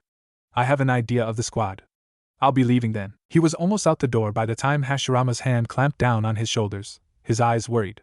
Be careful, brother, he said quietly. Do not die. Of course not. He was confident in his abilities. The others, however, and take care of her. Tobirama looked up sharply. Hashirama smiled. After all, you are taking Sayuri, aren't you? Was he that obvious? Sayuri was running laps around the village when Tobirama spotted her. Sight! He called out, not moving from his spot, but his eyes followed the sight of the girl moving fast. He didn't notice it before, but she was absolutely silent. Not a footstep was heard, and she was not jumping from spot to spot as shinobi often did, but she ran. It was unnecessarily tiring, and remembering her claim of expertise in taijutsu, he supposed it made sense for the physical exertion over chakra control. You enjoy running laps all of a sudden? He couldn't help but add, and she slowed down to a stop in front of him, breathing heavily. It's not hot, she said, and then smiled as she wiped her face against her arm, coming in contact with the Hittite as she did. He was mildly impressed that she kept it on. He imagined it would be uncomfortable during training, especially in the earlier heat. What's going on? You're being assigned a mission. She froze. Her eyes were wide and that smile vanished. Honestly, yes, but I'm not an adult, she said quietly. He squinted at her, a flicker of annoyance on his face. Children are in combat every day, and you are telling me that because you are not a certain age, you're not accepting this task? He challenged. She opened his mouth, but the topic of too young to fight was too close to him. He thought about Itama, and another soft spot burst open, flaming. Children are dying. Children. Years younger than you. A decade younger than you. He thought about the day he found a small body floating down the river and his fist tightened, red eyes flashing. Do you not realize you perhaps have another decade before you die yourself? Or is that why you are alive, escaping it with the excuse that you are not an adult? A certain number that means nothing? She was speechless. She had no idea where that anger came from, and she seemed to fold into herself, growing smaller and smaller with each of Tobirama's accusation. He had never been angry at her before, irritated, yes, but not angry. I'm sorry, she said quietly, unable to look at him. She stared at her feet, her fingers dug into her palm. It's just that the Uchihas that we don't accept missions until you master the fireball jutsu, and I haven't. He stared at her, at the girl who could not even meet his eyes. And then he sighed, sharply looking away and breathing in deeply. He should have controlled himself. He should have kept his thoughts to himself, guard his words, but for whatever reason, he did not even think about it. He just spoke. It was unlike him, and he regretted even letting his anger show. As long as you're wearing that Hittite on your forehead, then you are a kunoichi of Konoha. And I am telling you that you are going on a mission. Is that clear? She nodded, but she still would not look at him. He couldn't help it. He felt guilty. Saya. She looked up at him slowly, carefully. Sometimes when she looked at him like that, it amused him. Right now, it made the guilt deepen. Why did she have to look at him as if she was afraid he may kill her? Yes, his bitterness towards her clan was not an implicit relationship, but for God's sake he wasn't going to kill her in cold blood. Say something. Understood. You know what I mean. He frowned, but he did not know himself what he was expecting her to respond with. A smile? Her usual enthusiasm? A half-hearted groan? No, I don't, she said, and she was frowning now, her eyebrows pulled together. Should I go tell my mother? He rolled his eyes. She made this sound like some sort of field trip. You don't need to ask her for permission, if that's what you mean. She will be informed later. Meet me back here in 5 minutes, we leave immediately. I'll brief you along with the other member as we leave. Understood. Excelling her word, she was there in 3 minutes. She geared back up in the usual Uchiha attire, more dark-colored, light-weighing fabrics to move in as opposed to his armor. Nothing but a gray chest armor fitted around her torso, pants tightened at the hem with bandages, and a sword on her back. He expected this. What he didn't, however, was the mask. He thought it was humorous, actually, like an overprepared child to their first event. But when Tobirama Taro asked her about this, she gave him a wistful smile and said, "People tend to take advantage of females." He had never thought about it. He treated men and women equally when it was still just the Senju clan on missions, but now that was another thing to consider as they began leaving the forest closest to Konoha that had been secured months ago. There was no threat here. This is a 3-man squad mission to gather intel on a dozen, perhaps more shinobi outside our borders. We have reasons to believe they are trying to enter Konoha and disrupt it. They were all well aware that no shinobi clan wanted to fight an entire village. A village with a variety of strong shinobi meant that they would be hired for more missions, and that was bad for any clans who decided to remain independent. And they are strong. The last group sent out lost 2 members. I am hoping that with a smaller, more efficient force we would be able to get the information we need. And if necessary, bring more shinobi to either eliminate or push this group back. Even racing through the forests, none of them made a sound as they silently jumped from tree to tree behind him, listening closely to his words. Sayo especially.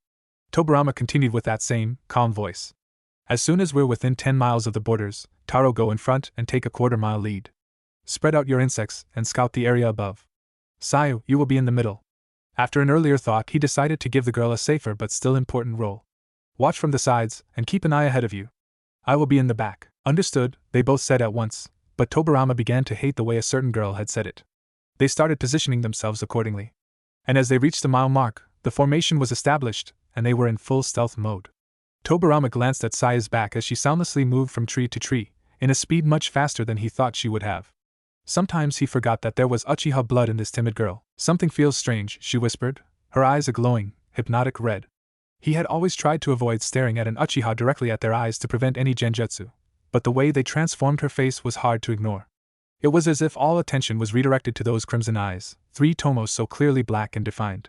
Tobirama, do you sense anything? No, he replied, carefully surveying the area, not within a 3-mile range. She frowned but didn't slow down. Are you sure? She asked. They were close enough to speak without needing to raise their voices, but Taro was too far ahead. He had not sent a signal yet, and Tobirama detected his steady pace moving onward, along with each of his insects. Do you see anything? He asked, watching as she turned side to side. No, but she seemed unsure, and maybe even a little bit frightened. But there was confusion in her tone, as if she was trying to hold on to an idea that kept on slipping. There's something. She stopped, her eyes wide. Tobirama, behind you. He swerved around, but it was too late. Will he be all right? Yes, I wouldn't worry about him. It's just his body's shock of having a high amount of chakra drained so quickly. Oh, said a soft voice. He felt a warm hand on his forehead. It was good that you picked up where the enemy was before all of his chakra was taken. That would have been trouble. Did you tie them up? Yes, over there. I wanted to have him close to keep an eye on him. Good call. I'll secure the premise again. He should be waking up soon. Tobirama heard shuffling. Take care of him meanwhile, I'll be back. He squeezed his eyes shut, and then slowly opened them to see dark skies hidden behind tall trees shrouding any ounce of moonlight. It was almost pitch black, but he could see the outline of a woman's face hovering over him. It took him a moment to realize his head was on Sayuri's lap, and he gave up, closing his eyes again as he relaxed back. What happened? Should I start from the beginning or main point? The entire story, he said quietly, feeling too weak to do much else than listen to her voice. Well, she began, my mother used to disguise her chakra often, and I became accustomed to the feeling of it. I sensed the same thing for a brief second, and I was right. Next thing I knew, there was a shinobi behind you, and I'm not sure what jutsu he was using, but somehow, he just either absorbed or zapped a large concentration of your chakra. A couple well-aimed kunai and genjutsu tricks later, here we are. That explains this, he sighed. He could barely move. This wasn't good. Even if he could move, he wouldn't have enough chakra to perform the most basic jutsu. He would have to lean on Taro for power. Then again, it was Sayuri who saved him. Maybe he should give her more credit next time. He slowly got up, wincing. He felt drained, and completely normal. Like he was not capable of the simplest water transformation jutsu or slightest ninjutsu. She watched him worriedly, biting her lip as her Sharingan peered at him carefully. Taro has a beetle that's slowly inserting bits of chakra back into your system. Just a little jumpstart, she told him, her eyes flickering to his neck. He was surprised that he had not even felt the foreign creature on him. He must have been extremely weak. He resisted the urge to throw it off, although he did feel a sensation radiating from spots across his body. Then a beetle fluttered its thin wings before it flew off him. Yeah, there's only so much chakra it could carry, she continued, her eyes following the bug. She turned back to smile apologetically at him. There's not much to do now until you regained your strength. She handed him a food pill which he threw into his mouth quickly, but there were no results. His body wasn't weakened as much as his chakra was depleted. Let's get the interrogation started then, he said, trying to sound strong and fine, but he knew that she was not convinced. Her ever-present Sharingan was still analyzing him, and she was not happy with what she saw. Where is he? She nodded towards a tree literally several feet away from him, and he closed his eyes, shaking his head at his own lack of sensory skills. Come, he said, getting up smoothly. There was a blonde ninja, wrapped in wires around a tree. His arms were raised over his head, his legs spread apart, and was tied up in a thin cocoon. Tobirama glanced at Sayuri, but she only smiled sheepishly and said, I was just being cautious. It's fine, it's better that way. Tobirama said. He felt lightheaded, and his vision blacked out in spots much too often, but he forced himself to stand in front of the enemy. Wake him up. She bent down and with her fingers peeled his eyes open. He felt a surge of chakra as her Sharingan flash, and the man jumped awake. The man gasped slightly, staring into the hypnotic red eyes before looking past the girl and into the Senju Tobirama. Who do you work for? He demanded, keeping his voice neutral. He stared down at him, hoping that his name would still bring intimidation even though he had no means to follow it through. The threat of a Senju should be enough. The man looked up at Tobirama, and then at Sayuri by his side, who cringed once he saw her Kekkai Genkai. Sayuri was the epitome of a target, the way her eyebrows were pulled together, and her arms crossed. She shifted slightly onto her other leg, half hidden behind Tobirama despite the fact she had to be his strength right now. I said. He leaned down and placed a finger on the shinobi's forehead. Who do you work for? Slowly, he concentrated what little chakra he had to his fingertip, and Sayuri's eyes sharpened. She took a hesitant step back. She knew what that soul finger could do. If a hand could send a wall of stone crumbling, she didn't want to imagine what it could do to a human's soft, fleshy body. And the shinobi, sensing her fear, winced, bracing himself for pain, but Tobirama remained stoic, waiting. You are not getting any information out of me, he said, although his voice trembled slightly. He was afraid, but brave. You might as well kill me. Do you have a death wish? Sayuri asked, her voice thin. She didn't believe that Tobirama would actually kill him. There were other ways to make this man useful. As leverage or as bait. She didn't understand the ways of battle yet, didn't know that Tobirama's hand brought death to so many people in the exact same situation. The fact that this man had the first hit already guaranteed his death. Tobirama saw the resolution in his eyes, and he knew the shinobi way. There was no way his teammates would come back for him, and there was absolutely no way he would let this man free knowing that he had killed 2 Konoha shinobi. Sayuri turned to the silver-haired man.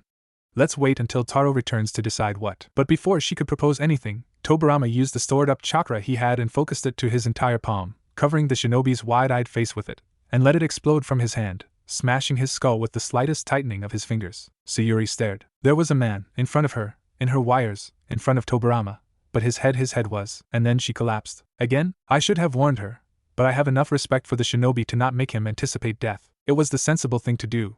He sighed. Taro's face was hidden behind high collars, and his head underneath a black hood. He crouched down and examined her. He wondered how he got caught in a team with a Senju and Uchiha. Tobirama was everything his clan told him to be, and he understood fair well how the Senjus overpowered the Aburame. He did not even feel bitter about it. Sheer strength like theirs was respectable. And he knew of the Uchihas as well, and quite frankly, Sayuri was a letdown. In the good way. He liked the fact she was girlish, and perhaps in another era, another place, her doe eyes and tease of a shy smile would be acceptable, but not during war. He had been looking forward to seeing all the tricks of the Sharingan, but when Sayuri's eyes opened, the Kekkai Genkai was gone and he was looking at wide black eyes. She shot up, but as soon as she saw Tobirama, she fell to the other side. What happened? You fainted, she exhaled, relief. Oh God. Okay. She closed her eyes, regaining herself. Tobirama frowned, not understanding why she seemed so happy, but the enemy died. Oh God, she said again, but this time she covered her face. Did you actually? Yes, he said flatly. He would not have told us anything anyway, and there is too much tension between clans and villages for them to even consider a trade. The most reasonable thing to do was to get rid of him. She winced at his words, but she willed herself to remain strong. The Uchiha clan's reluctance to send her out made too much sense to her. This was why she couldn't go on missions. She was still too soft. She could not handle war yet, could not handle death. She had been too sheltered for 17 years. After her father's death, no one wanted to introduce herself to the same pain, and then here was Tobirama, killing people with his bare hands. We will continue to carry out the mission until we find some piece of information, Tobirama declared. We still have several hours left until sunlight. The same plan. Sayuri, be on lookout for sensory nin. Taro, be more thorough. I do not want anyone getting around us this time. Pardon my interruption, but the usually talking only when necessary, Shinobi said stiffly, but we should regroup. We can't be as stealth, nor do we have the power to take on a large force. We can't go back empty-handed, he said immediately. He turned back around, as if dismissing the idea of returning when Sayuri reached out to touch him, and stopped herself. She pulled her hands back, but she was obviously agreeing with Taro. We're not going back empty-handed. We know that there is a sensory ninja. A skilled one. And I remember his face and the jutsu he used. It's too early for rogue ninjas scouting villages, so he must come from some organization, and he was quite strong too. My mother may know him, someone must, and we could have an idea of who we're up against. Sayuri said quietly, hoping that he would listen. It was 2 against 1, and as soon as he turned back to see Taro's still and disapproving expression and Sayuri's worried and apprehensive eyes, he sighed. Fine, he agreed, not liking the fact that they turned against him. But he had to admit, he was too weak for battle right now. We'll go back. They all nodded, and then disappeared as they leaped from tree to tree, Tobirama slower than the rest. Sayuri, who had been in the front for a decent 2 miles, suddenly slowed and allowed Taro in front of her. Then she was next to Tobirama, who had an annoyed expression. I am not the weakest link, you do not have to accompany me, and I suppose I am? She asked, and although she meant this as a joke, she knew that he probably thought of her as so. You are the weakest link right now, Tobirama. And I don't want you dropping. Look who's talking, she flushed. His tone was icy, and he would not look at her. Maybe she should just give him some space. He was probably upset at the way this mission turned out after all. Knowing the Senju brothers, they were not used to failure, and this would be their second in a row. It would do no good for their egos. Men. Fine, she said with a frown. His annoyance triggered her own. What gave him the right to brood anyway? Was it not the Uchihas who tended to do that? It wasn't like it was her fault that he had no chakra, but that was a lie. He had enough chakra to kill a man simply by touch. Stay back and sulk, and it wasn't until she faded ahead of him did he realize that he had not said thank you to her for saving his life. As Sayuri hoped, her mother did recognize the sensory ninja. After Sayuri had broken down the jutsu with each hand seal, and there were plenty of them, in front of the council, they named him someone of the Kumogakyu village. Then she was left in the dark with what they did with this information, and Tobirama along with Taro was nowhere to be seen. Sayuri, Hikaka called out. She was outside the Uchiha compounds, sitting by the river with her feet in the water when the man called at her. She looked up in that way of hers, like a child about to get scolded before a smile melted across her face. But it was a sad one, and that did not pass by him. I heard you completed your first mission today, the brown-haired Uchiha said with a genuine smile. Yeah, she said quietly, not looking at him as she paddled her foot in the water. It was already dark again, the day had slipped by her. She had returned early in the morning, wandering around until she found her spot here. Then, she didn't move. Next thing she knew, night had fallen and Hikaka was here. Most of the village was asleep, with the exception of any incoming and leaving shinobi. Hikaka was in the latter category. Aren't you hungry? He asked. She shook her head. That tense? A bit, she admitted. But it was a lie and her stomach curled at the thought of it. After going on for this long without food, she didn't think her stomach could take it. Did something went wrong? Not exactly. He looked at her curiously. Do you want to talk about it? She shook her head. She didn't want to bother him with her childish guilt. She knew that this life was filled with death, and it was better the enemies than someone her own side. And then the man killed 2 men already, so it made sense, right? So why couldn't she get over the image of being surrounded in darkness, seeing Tobirama like a silver and blue beacon, only to see his hand reach out to crush a shinobi's skull? The blood on his fingers, a death so swift the man could barely even scream. She repressed a shudder, closing her eyes instead. It's fine, he examined her warily. You're not, but I won't push. He got up and she watched as he left. Oh, and Sayuri? He called out over his shoulder. He didn't do anything to you, did he? She looked up at him sharply. What? She asked too quickly. Who? He didn't turn around. You know who. No, nothing happened, she said back to her quiet self. She felt her cheeks heat up. Why was everyone assuming that Tobirama was doing something to her? He wasn't. He was doing something to everyone else, putting her mother and Hikaka both on edge, following his brother's request, killing others. Hikaka stopped, but he didn't turn around. Your mother is worried, Sayuri. Go home, he said once she pulled her legs back. She had to do that once in a while, so that the skin wouldn't wrinkle up. It was the only movement of the past several hours. Her body was immobile, but her mind raced between topics back and forth. Later, but she didn't. 2 more hours passed, and there was still no sign of her. Although that morning began with Tobirama and Taro disappearing, it ended up her that everyone was wondering what happened to. Izumi patiently waited. She suspected that her gentle, pacifist daughter would react this way. It was her first death she had been exposed firsthand to since her father's death. But when midnight came, Izumi decided it was time to go get her daughter, or at least comfort her, and keep her company before she left. There was no more retirement for Izumi, and she was sent to eliminate this group of ninjas along with several others who had encountered Kumogakure nins before. They were a powerful bunch, but she wasn't too worried. But when she arrived by the Naka River, someone had already beat her there. As soon as she stepped out, her breathing stopped. She saw him. The tall, fair-skinned man with silvery hair, made even lighter in the moonlight. He didn't announce his presence as he sat down next to her daughter. When did they become so comfortable with each other's company like that? Izumi watched, hidden. "What are you doing, Saya?" "You know," she said quietly, not looking to see who it was. Although it had only been several days, she could recognize that voice anywhere. "Sitting here." She hunched her shoulders, her palm pressed tight against the dirt next to her as she kicked the water. She had not yet fully removed her gear, although the mask was thrown behind her and the outer layer was behind the tree several feet from them. Her long, dark hair was wavy past her shoulders and down her back, tousled and messy, and her skin looked tight over her face. She was tired, drained. "For how long? What time is it?" "Midnight." "Then," she said lightly, "either I went back in time several hours or I've been here for the entire day." He sighed, and then looked up straight ahead of him. "I didn't get a chance to say thank you." She paused the splashing. "For what?" "For saving my life," he said, trying to sound neutral and unaffected. From the corners of his eyes he saw her turn to look at him, stare at him, actually. Her lips twitched, and then she frowned as she looked back away. "It's okay," she said softly, "just doing my job." He nodded, waiting for her to continue. He wondered when she became so silent. He sighed. Being the diplomatic type, he decided to take the first move. "You're frightened of me." "Of course not," he sighed again. "Then you're frightened at the fact I killed a man," he said, and after a thought, he muttered, "I should have suspected as much with your personality." He didn't exactly think that she would have such a harsh reaction. She was 17 years old, after all. When he was 17, he was already a renowned shinobi with plenty of experience squeezed in that short span of years. And although she said she wasn't assigned a mission before, he assumed that she had still seen battles and fights.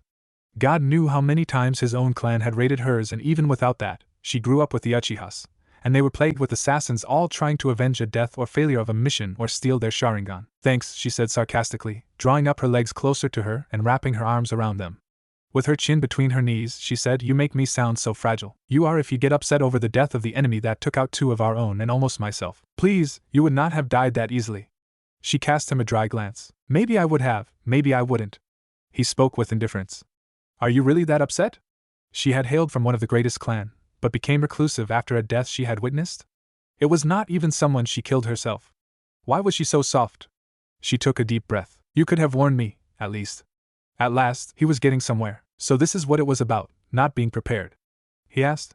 Of course it was the overpassionate Uchiha that would go this far just because he had not warned her beforehand. She opened her mouth, and then groaned, releasing her posture as she fell flat back against the ground, her hair like seaweed around her. He took that gesture as a resignation and switched to another topic. "I'm sure your mother is worried for you by now." "No, she understands. She knows that I need time." "This long?" She shrugged, throwing her arm over her face, covering her eyes from the dim, white light from the moon above them. Tobirama looked down at her curiously. His relationship with his father had been strained, and Butsuma would not have given time off just because he was feeling down. He would have been expected to carry on with his duties. It was strange that the Senju clan of love would have such coldness between father and son, but the Uchiha's a tenderness between their mothers and daughters. Or maybe Sayuri was an exception, that seemed much more likely. "My mother's been careful for a while, that's all." "Did something happen?" He knew that talking, communication, was good. It strengthened relationships, alliances, and treaties. But friendship? It wasn't a thought he focused on too often, but with the lying girl inches away from him, it was one that became very apparent to him. "My father was killed." She didn't sound like she was quite there anymore. "I was pretty young." "Ah." It made sense. "Your Sharingan?" "Yep." She struggled for a deep, long breath. "That's how I got it." He knew that it must have been something intense, and maybe even traumatizing, but her father dying in front of her was not his first idea. When his father died, Tobirama had not cried. He understood that his father was not invincible, and he respected that Butsuma was a shinobi until the very end. If he had been an Uchiha, the death of his father would not have initiated the Kekkei Genkai. But he remembered years ago, on his first ever mission, of a dying parent. Their child would have cried. In fact, she did. He remembered the sounds clearly, of a screaming, sobbing child as he fled the scene. In fact, it was a girl. And it was a man in Uchiha he had been trailing after to retrieve scrolls. His eyes sharpened, and then the truth crashed onto him, crumbling. It was an Uchiha he had first killed. Days before he had followed Hashirama, weeks before his knowledge on the Uchihas deepened. Weeks before his father explained to him the rivalry, and why he had to monitor his older brother.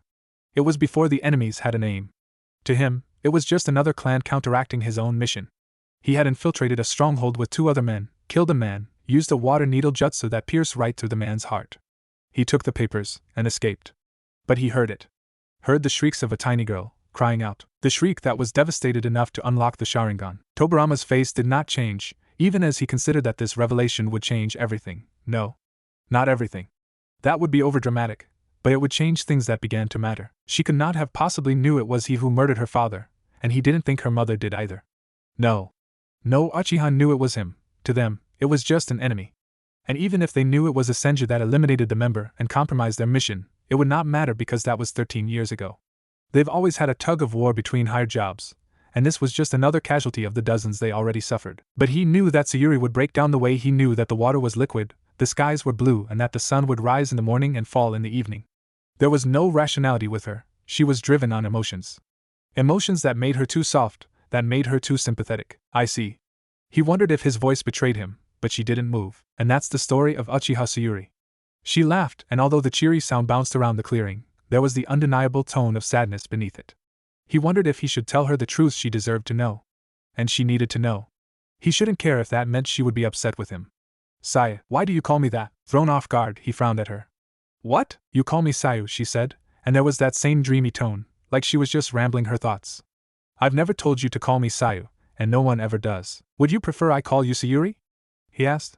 He had never thought he overstepped a boundary by shortening her name, ironic with the length of his own. He wondered if she thought that indicated some sort of intimacy. He didn't think about it before. She shook her head. No, I like Sayu, she murmured. With the turn of conversation, how could he draw her back to her Sharingan, her father? He couldn't. Not now when she was vulnerable enough already. Another day, he would tell her. Tomorrow. So what's happening now? He was glad that she was so easily distracted. If the ninjas are from Kumo, it means trouble. They've proved themselves to be strong, and their chosen Kage have been a long competitor with Hashirama and I. So we wait, we make sure they gain nothing from their expedition here, and keep up routine patrol. No shinobi in or out the village unless specified. Another squad is heading out tonight to thin out their numbers and to prevent any outgoing messages between the ninjas here to the hidden village. He got up, looking down at Sayuri, who was finally facing him, her eyes on him. You should get home now. Maybe, she sighed, struggling to get up. She propped herself against the tree, stretching and finally feeling tired. She wanted to sleep, but she couldn't. Her mind was still moving too fast. She didn't feel quite settled yet, things weren't completely right, nothing had clicked. But talking to Tobirama helped push back the images of his pale hands, of a deformed face, crushed cheeks and an unhinged jaw. No. Think about something else, Sayu, think about Mom, about Tobirama. You're going to stay out here again? It's warm out, she said as if it was a good reason, but there it was. A smile. He sighed and sat back down, sitting on the other face of the tree. He couldn't see her, but if he wanted to he could just turn her head and she would be there. I tell you that we have enemies at our board, and you decide to sleep outside? Are you staying out here? She asked sleepily.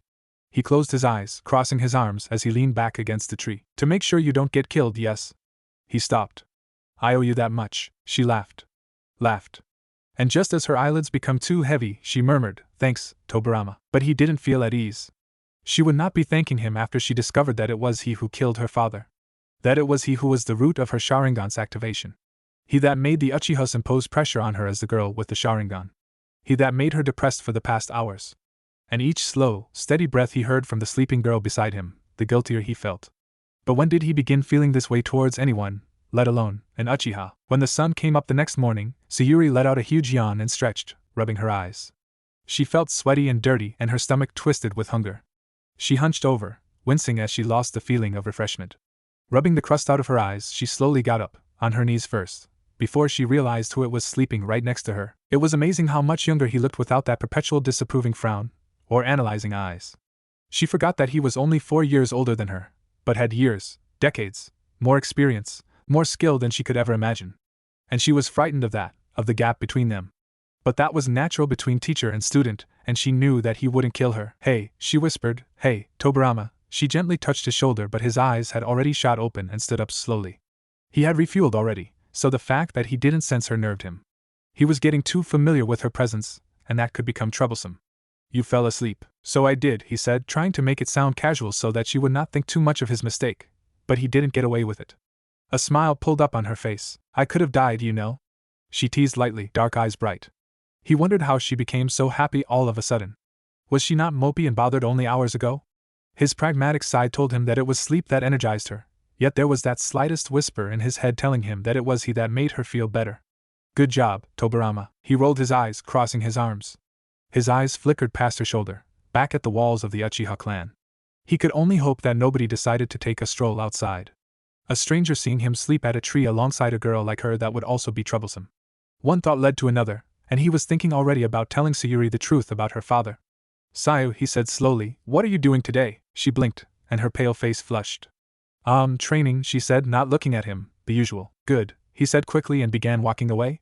Meet me back here in the evening. Sayuri felt butterflies in the pit of her stomach all day long. Even as she stood in her kitchen, waiting for dinner with her mother once she arrived home, that nervousness continued. When she came into the compound this morning, it was Lady Kyoko who told her that Izumi had been recruited on the special squad to take care of as much Kumo ninjas as possible, but she should be returning tonight. It was more of a catch the stray than a mission with an objective to kill. It was almost evening now, and Sayuri had been obsessively cleaning the entire household, cleaning herself after 2 days of being away from home, and she even prepared an intricate dinner, and now the waiting. She tapped her chopstick against the bowl nervously, throwing glances over her shoulders every couple seconds. The bowl of rice and plates of cooked and seasoned vegetables and fish in front of her was long past its warmth. The anxiety ate away at her chest, and she gave up on eating. For the past 2 days, barely anything had passed through her lips, and she couldn't bring herself to feed herself, not when her mother was officially past the time Kyoko expected her return. When she glanced out the window again, she noticed the sky was darkening. Now, another nervous anticipation. Tobirama. She had no idea why he wanted to see her tonight, whether it was for training, a follow-up, or to talk. She liked talking to him. He was reasonable. He stated the things she tended to miss, and she couldn't quite explain it, but it was like his every word helped her thoughts flow better. She went to her room, looking at the mirror quickly. She looked cleaner. Too tired, but clean. It would be okay. Tobirama was okay with her so far, she shouldn't worry about how she appeared now. But as soon as she left her house to meet him, she stopped. What if her mother came home? She wanted to talk to her. It had been too long, and despite the fact that she was 17, she would freely shout out that she missed her mother. No, Sayuri had to wait. She took the route out of the neighborhood her mother would have to take to enter, hoping to cross paths with her, but no one. But she did, however, saw a certain man waiting by the river. For once, his arms were not folded, rather his hands were in his pockets as he gazed over the forest. He stood there motionless, his profile in sight. He looked lost in thought, peaceful. She didn't think she had ever seen him like that, and she almost didn't want to disrupt him, but her mother, Tobirama, she called out. His head turned slightly at her, nodding, but he wouldn't move. Do you mind telling me whatever it is somewhere else? He raised an eyebrow, but didn't speak. He was being careful with something, she noticed. Tensed. Like waiting for a bomb to explode. Was he always like this? I want to wait for my mother back home, she explained. His mouth twitched. This wouldn't be good. It was asking for trouble if he admitted to his crimes in the central of the Uchiha compound. She wouldn't be quiet about it either, and he was fairly sure many would come to the sound of Sayuri's cries. But out here, he could prepare himself for it. He was confident that she would break down. He could guard his expression, be sympathetic without crossing the line. He would be patient, and help her home, but the change of the environment was an option he did not consider. She looked up at him, her black eyes wide. Pleading. Please, he sighed. If he was about to tell her that he killed her father, at least it would be on her term. He frowned, crossing his arms and nodding back towards the compound in agreement. She exhaled, relieved. Thank you, she breathed out, thank you. Come quick. She was relieved that one problem was down. She didn't think twice about grabbing his arm and hurrying him back towards the compound. She didn't think about the touch even when Kyoko turned to look at her. Sayuri, there you are. The old, gray-haired lady who was the epitome of regal and age-old intelligence stood with her hands behind her back, staring grimly at her. She didn't even acknowledge Tobirama's presence with anything more than a passing glance. Kyoko-sama, she said, and bowed her head quickly as she dropped Tobirama's hand. Is everything all right? Is my mom home yet? Kyoko didn't wince at all, but Tobirama recognized that expression immediately. The guarded one. His eyes sharpened with understanding. He didn't think, but somehow his hands found their way around Saya's wrist, grounding her. This is bad. This is going to be bad. Kyoko took a step closer, hesitantly, and Sayuri's eyes widened. She didn't understand what was happening, why everything seemed to slow down. Why there was a warm hand around her wrist, why Kyoko was staring at her so strangely, why several clad-up shinobi was around her small household all waiting for her. Something's wrong. Sayuri, your mother along with 3 other shinobi. Wait, no. This was not happening. Too many thoughts were running. Why couldn't she breathe? And why was her heart hurting, thumping too loudly? eyes moving too fast. Shaking, all the heat flooding to her face. The Kumogakyu nin, they. No, Kyoko. There was already a growing beg in her tone. Please, her chest was empty save for her rapid beating that was eating her. Something was chewing on her insides, on her heart, and it would not stop. No, she couldn't. She looked from Kyoko to the other shinobi, the faces of her childhood who stared at her with such raw pity, frantic and unstable. Why wouldn't they say anything? Why were they just staring at her? The moment there was the slightest shake of a head, she felt something roll down her cheek. Something warm. But that didn't make sense. Why was she crying? Her mother was fine. Her leg must just be broken. Or an arm, or both. But it would all be fine in a couple weeks and the medic means would speed up recovery. That her mother was hurt now, but would be fine soon. That she would come back and have dinner with Sayuri and touch her hair before saying goodnight and kiss her hair. She couldn't be. My mom's okay, right? Her tone was like a child's, small and naive. She looked desperately at Tobirama, who could not stare at her wet, large eyes. Right, it was impossible. Only couple days ago, her mother was laughing at her. People couldn't just disappear so suddenly. They couldn't just wake up one day and not be there. They can't. Why was no one saying anything anymore? Why did they look ashamed? And what was so goddamn interesting about the dirt? His voice broke through her thoughts like an arrow. Saya, and hearing her name in that voice full of pity cracked something inside her. A shudder rippled through her body before, oh God, no, and she was doubled over. Stinging tears itched her face. Shaking hands covered her face, her mouth. Jaw detached, unable to shut and stop her sob. Midst the murmuring shinobi of poor girl, not again both her parents, Tobirama only heard one desperate voice, repeating the same words over and over. No, I'm sorry, Sayuri. Izumi is, don't say it. Don't, gone, and then it was, just. Too much. Her eyes felt sore when they fluttered open, wincing against the light that streamed through the window.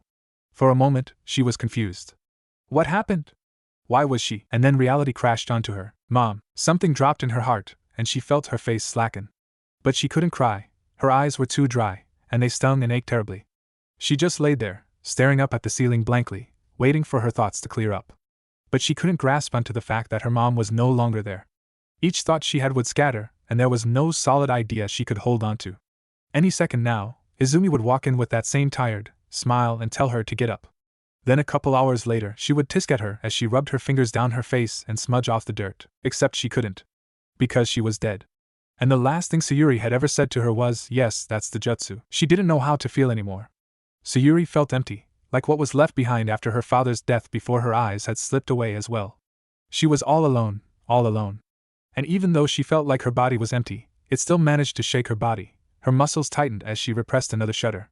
She couldn't make a sound, couldn't do anything but repeat those words again and again in her head, waiting for it to lose its meaning. Mom's dead. Mom's dead. Mom's dead. Mom's dead. But it didn't, and wouldn't, and the reality of it did not change. From the corners of her eyes she saw the door slide open, and there walked in Tobirama. And for some reason, his careful, slow movement triggered something inside her, and it became that much harder to not just break apart again. You're awake, he said, and held her a cup. Here, drink. You're dehydrated. She did as she was told, sipping the warm tea slowly, but it didn't help the dryness in her eyes. She felt it flood her empty stomach and recoiled, pushing the remains back, and he didn't pressure her. His expression was guarded, careful not to look sad or overbearing. How are you feeling? How should I be feeling? She countered, looking at him passively. She didn't know how she was to react anymore. She didn't want to cry. She didn't want to scream. With each passing second, she couldn't remember why she had cried so loud, so much. All her tears, for her mother, her father, was gone. And if she had to be honest, there was only one thing she wanted right now. And when he didn't answer her, she continued. I do know what I want, though. Name it. Exactly that, she said softly, pushing back the blankets. I want the names. His eyes flashed with understanding. There it is. The curse.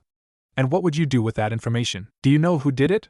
She asked instead, squeezing her fist, clawing into her palm to cease the shaking. Who killed my mother? Sayuri. I'm asking you again. Why do you need to know it? She got up, unable to keep still no longer. She was moving around her room, shuffling through weapons. And it was as if everything just stopped. From one moment, she was slow and out of touch, and then she was frantic, desperately searching. What do you think, Tobirama? She asked quickly, flipping a kunai over and inspecting it through tired, puffy eyes. They killed my mother. Then a hand was on her wrist, making her drop the blade. When she scrambled to get it, she felt the threat of tears of frustration, but there was Tobirama, sliding in front of her and keeping her still, his eyes never leaving hers. He did not think that Sayuri would succumb to that ideal, the curse of hatred he had observed so clearly in Madara. She had been so different. And what are you going to do? Kill them? Avenge her? He asked coldly, hoping that she would see how irrational she was being.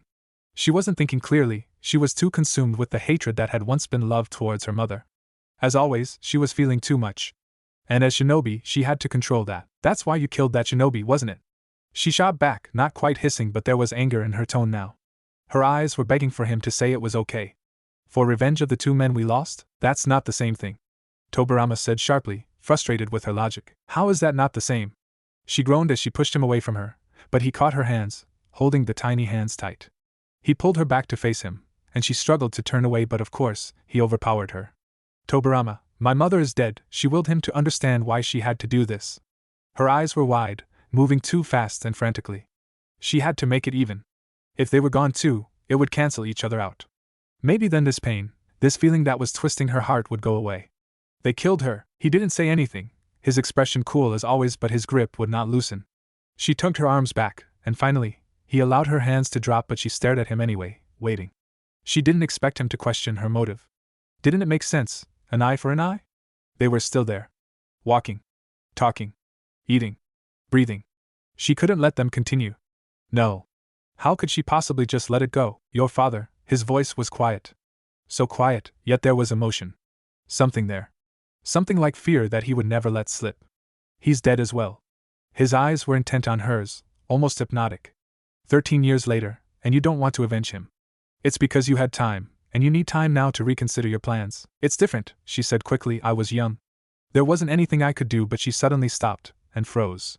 Deadly still as she looked at him carefully, her chin dipping slightly and her eyes still. There was the slightest tremble in her voice. 13? His red eyes flickered down. You were 4. No. God, no, I was 7, she couldn't think. Your father was on a mission. He had stolen scrolls from a lord, and when he arrived back, he was murdered and the scrolls had been retrieved. She couldn't breathe, and although there was a very obvious explanation of how Tobirama knew all of this when she had never told him, when no Uchiha would ever tell him, she couldn't see it. She refused to see it. She just stared at him, waiting. Not breathing, afraid that it would shatter her calmness. They didn't find the weapon, did they? His voice was soft. Of course not. It was a water jutsu. Her eyes that had been flashing with plans of revenge, of anger, of confusion, softened. No, her voice was barely over a whisper. Tobirama, no, but he was still continuing, unable to look at her. He knew that as soon as he looked at her face, it would scar his memory, and his guilt would never fade, not even with time. It was my first mission, he said in a low voice, my first ever assassination one. I didn't even know it was an Uchiha. I would have never entered the. Her hands flew to her head, clawing through her hair as she swung away from him. No. He couldn't possibly be linked to her past. She took a deep, shaky breath. You didn't, but he had just admitted it. He knew details she had not. She could lie to herself about a lot of things, she could let her excuses carry her away, but this truth was glaringly standing in front of her, unable to meet her eyes. Tobirama, the Senju Tobirama, the voice of reason, killed her father. Are you going to kill me as well? He asked quietly, challenging her. She couldn't find the words. She couldn't speak. Maybe if he had told her this before, she would feel something. Pain. Unexplainable, overwhelming pain. But shock emptied her. And now she had lost all that. There was nothing fueling her anymore, and suddenly, she was just exhausted. She had no one. Get out. He finally looked at her quickly. Sayu, get out. She repeated again quietly. She refused to look at him. Now, Sayu. But when she looked at him, those black eyes were no longer happy or shy or confused or tired. They weren't even angry. They were just empty, cold. Unreachable. I said, get out. And faster than he could react, she picked up the kunai and stabbed it through his side, pushing her body against him and driving it through. Cloth, flesh and muscle against her blade. The breath was knocked out of him, his eyes wide with shock as his hands circled around hers, around the blade that was being warmed with blood, his blood. I'm giving you a warning, Tobirama. Ah, brother, you've heard. Tobirama looked up at Hashirama, who was for once not geared up and instead spending a day strolling around the village with his wife. Mito took one look at Tobirama's grimmer than usual expression and whispered a word to her husband, before touching her brother-in-law's shoulder and leaving the 2 Senju brothers alone. How is she? Hashirama asked gently, his dark eyes genuinely worried. Is Tobirama? There was a slight wince in his eyes, his hands cupping the wound. He had already begun healing it, but the internal damages took a little longer. I'm fine, he said stiffly. It's her that you should worry for. His eyes flickered down at the wound, and he nodded with understanding.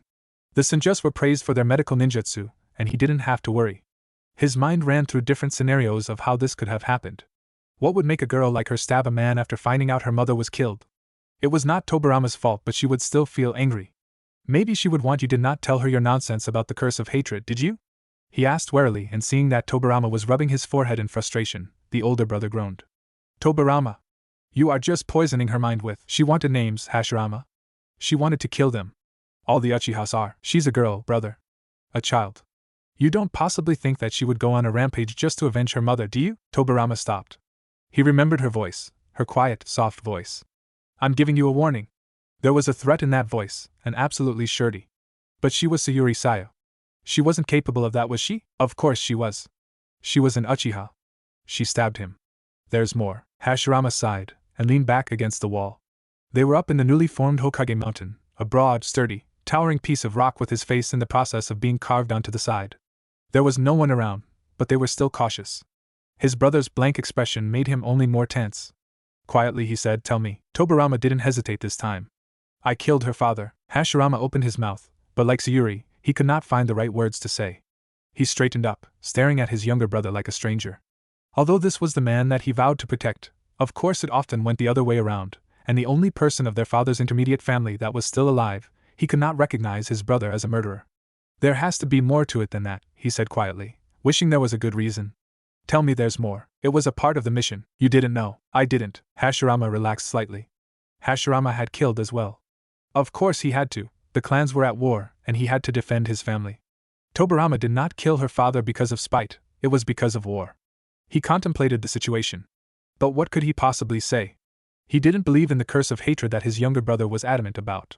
He couldn't believe that the Uchihas who loved too fiercely would become evil if that loved one were to die was a trait passed down by blood. It was in everyone. And Sayuri, with both her parents gone, killed as another casualty, she had every right to feel that pain, that anger. But that didn't mean it was the curse. It was human nature. She's a girl, Tobirama, of course she's upset. But it is not the curse, there is no such thing. Tobirama snorted, but that brought back the pain, and he had to breathe in deeply. You've seen it before as well, brother, he frowned. I've seen many hurt, yes, but not the curse.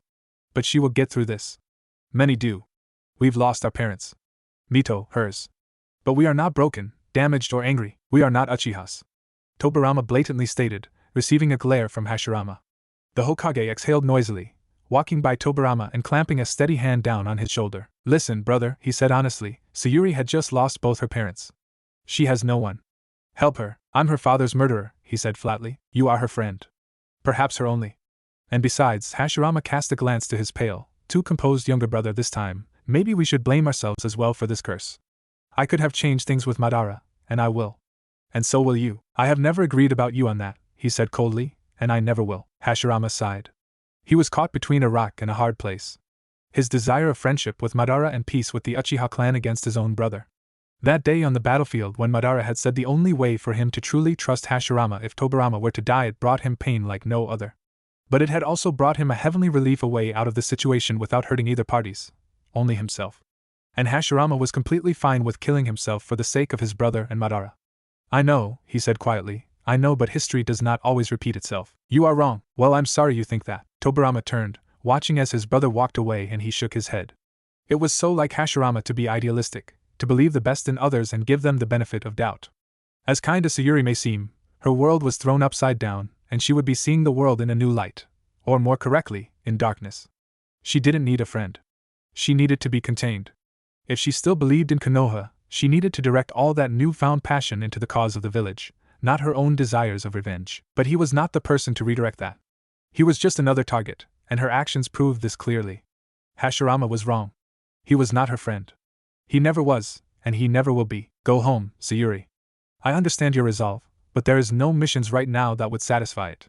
Unless you want to be sent out to war. Fine. I'll do that. Kyoko frowned. Sayuri, she said sternly, go home. Rest. Mourn for your mother, but there is nothing you can do now. She thought the girl's face would change, but it remained the same unaffected, dead gaze. As if her soul was gone, and just her body moving, her mouth speaking. But she knew that she was getting nowhere, so as she left her and the elders. If only Hikaku was here. But no, he was dead as well. She stopped her thought, pushed all of it back and continued walking. It wasn't until the sight of a tall man, with long, wild dark hair that she paused again. Her heart dropped immediately, and despite everything, she went cold. This man had the presence of death. She knew that she should not be afraid, but simply seeing the back of this man made her blood hot, yet her body ice.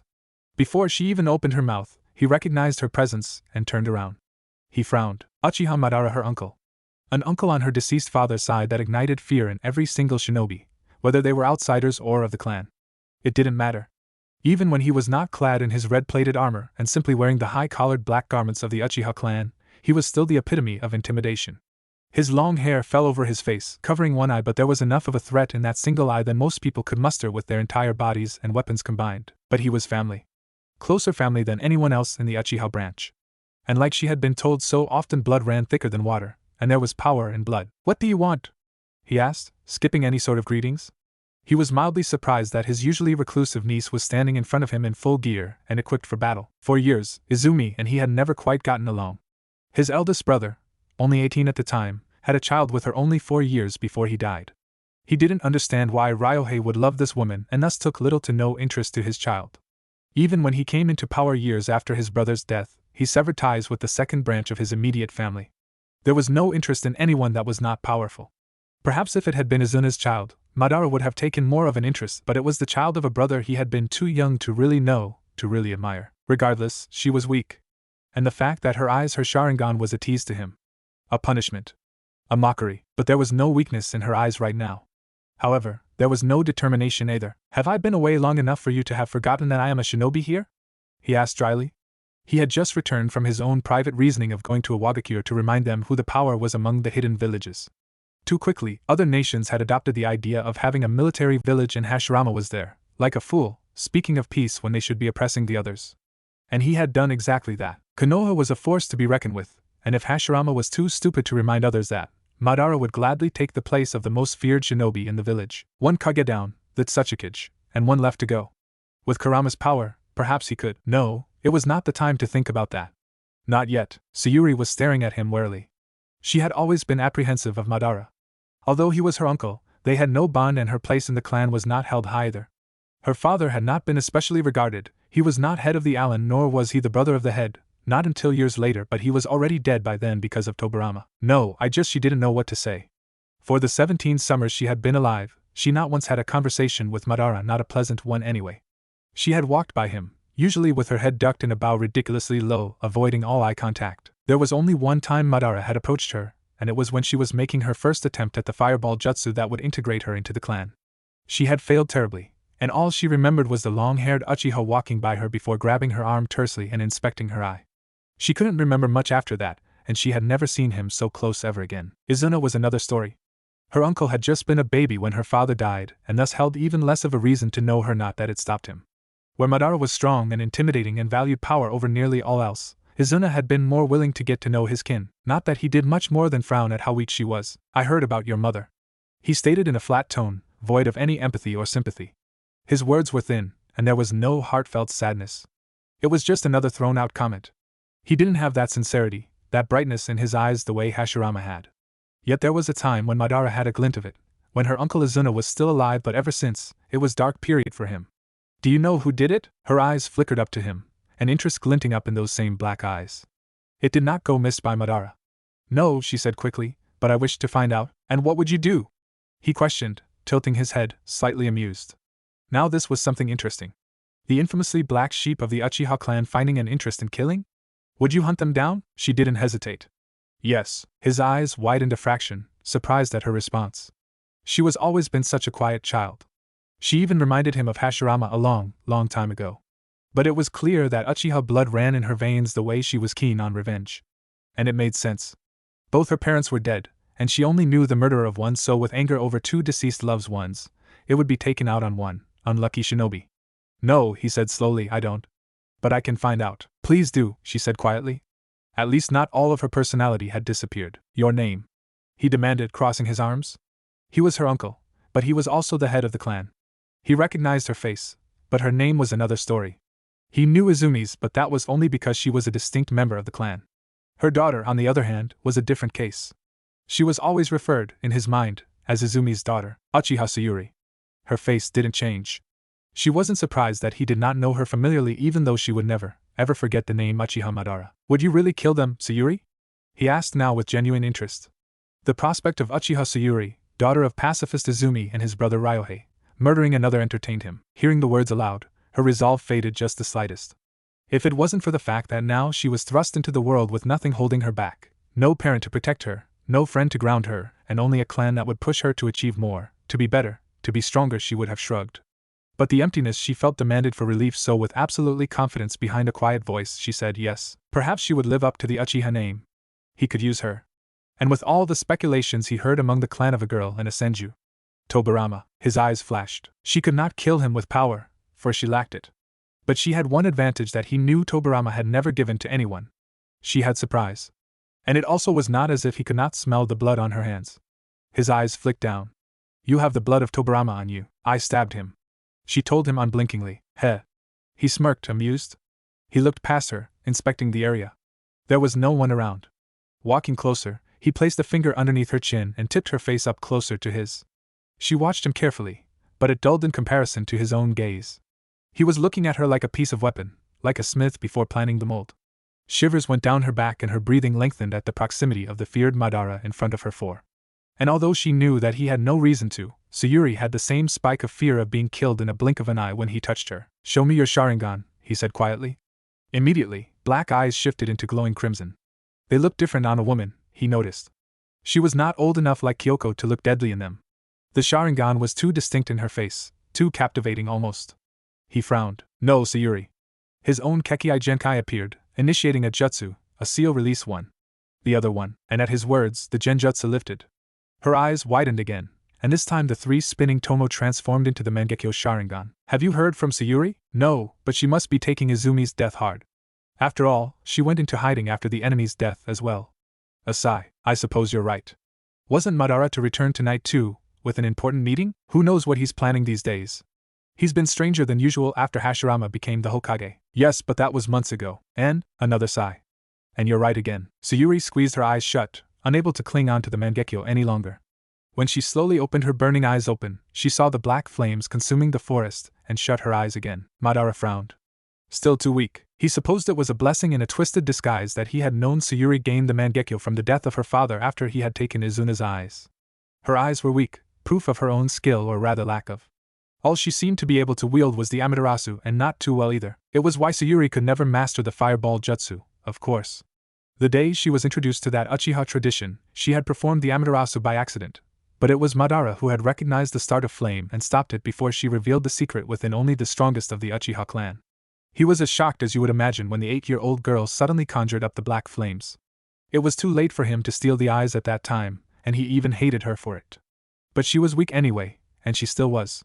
Regardless, he sealed it away in case of he would come upon a time he needed a fresh pair of eyes. As a result, she could not get the fireball jutsu, not without unleashing the Amaterasu.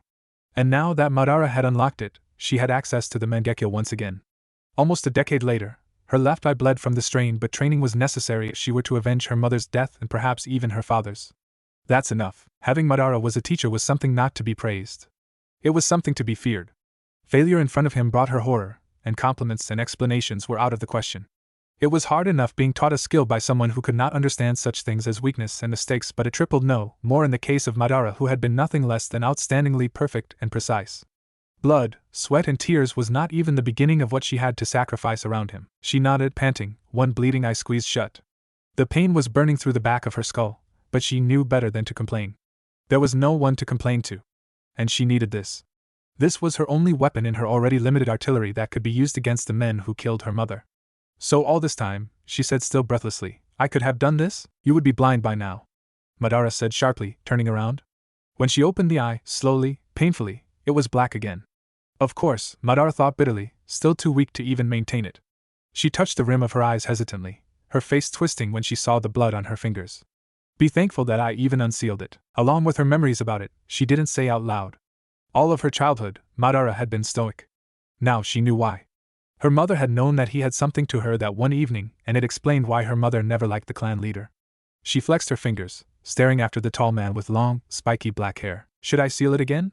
He asked hesitantly, although she doubted he was asking her. He was probably just thinking out loud. He had meant to only unseal them so that she could strengthen them.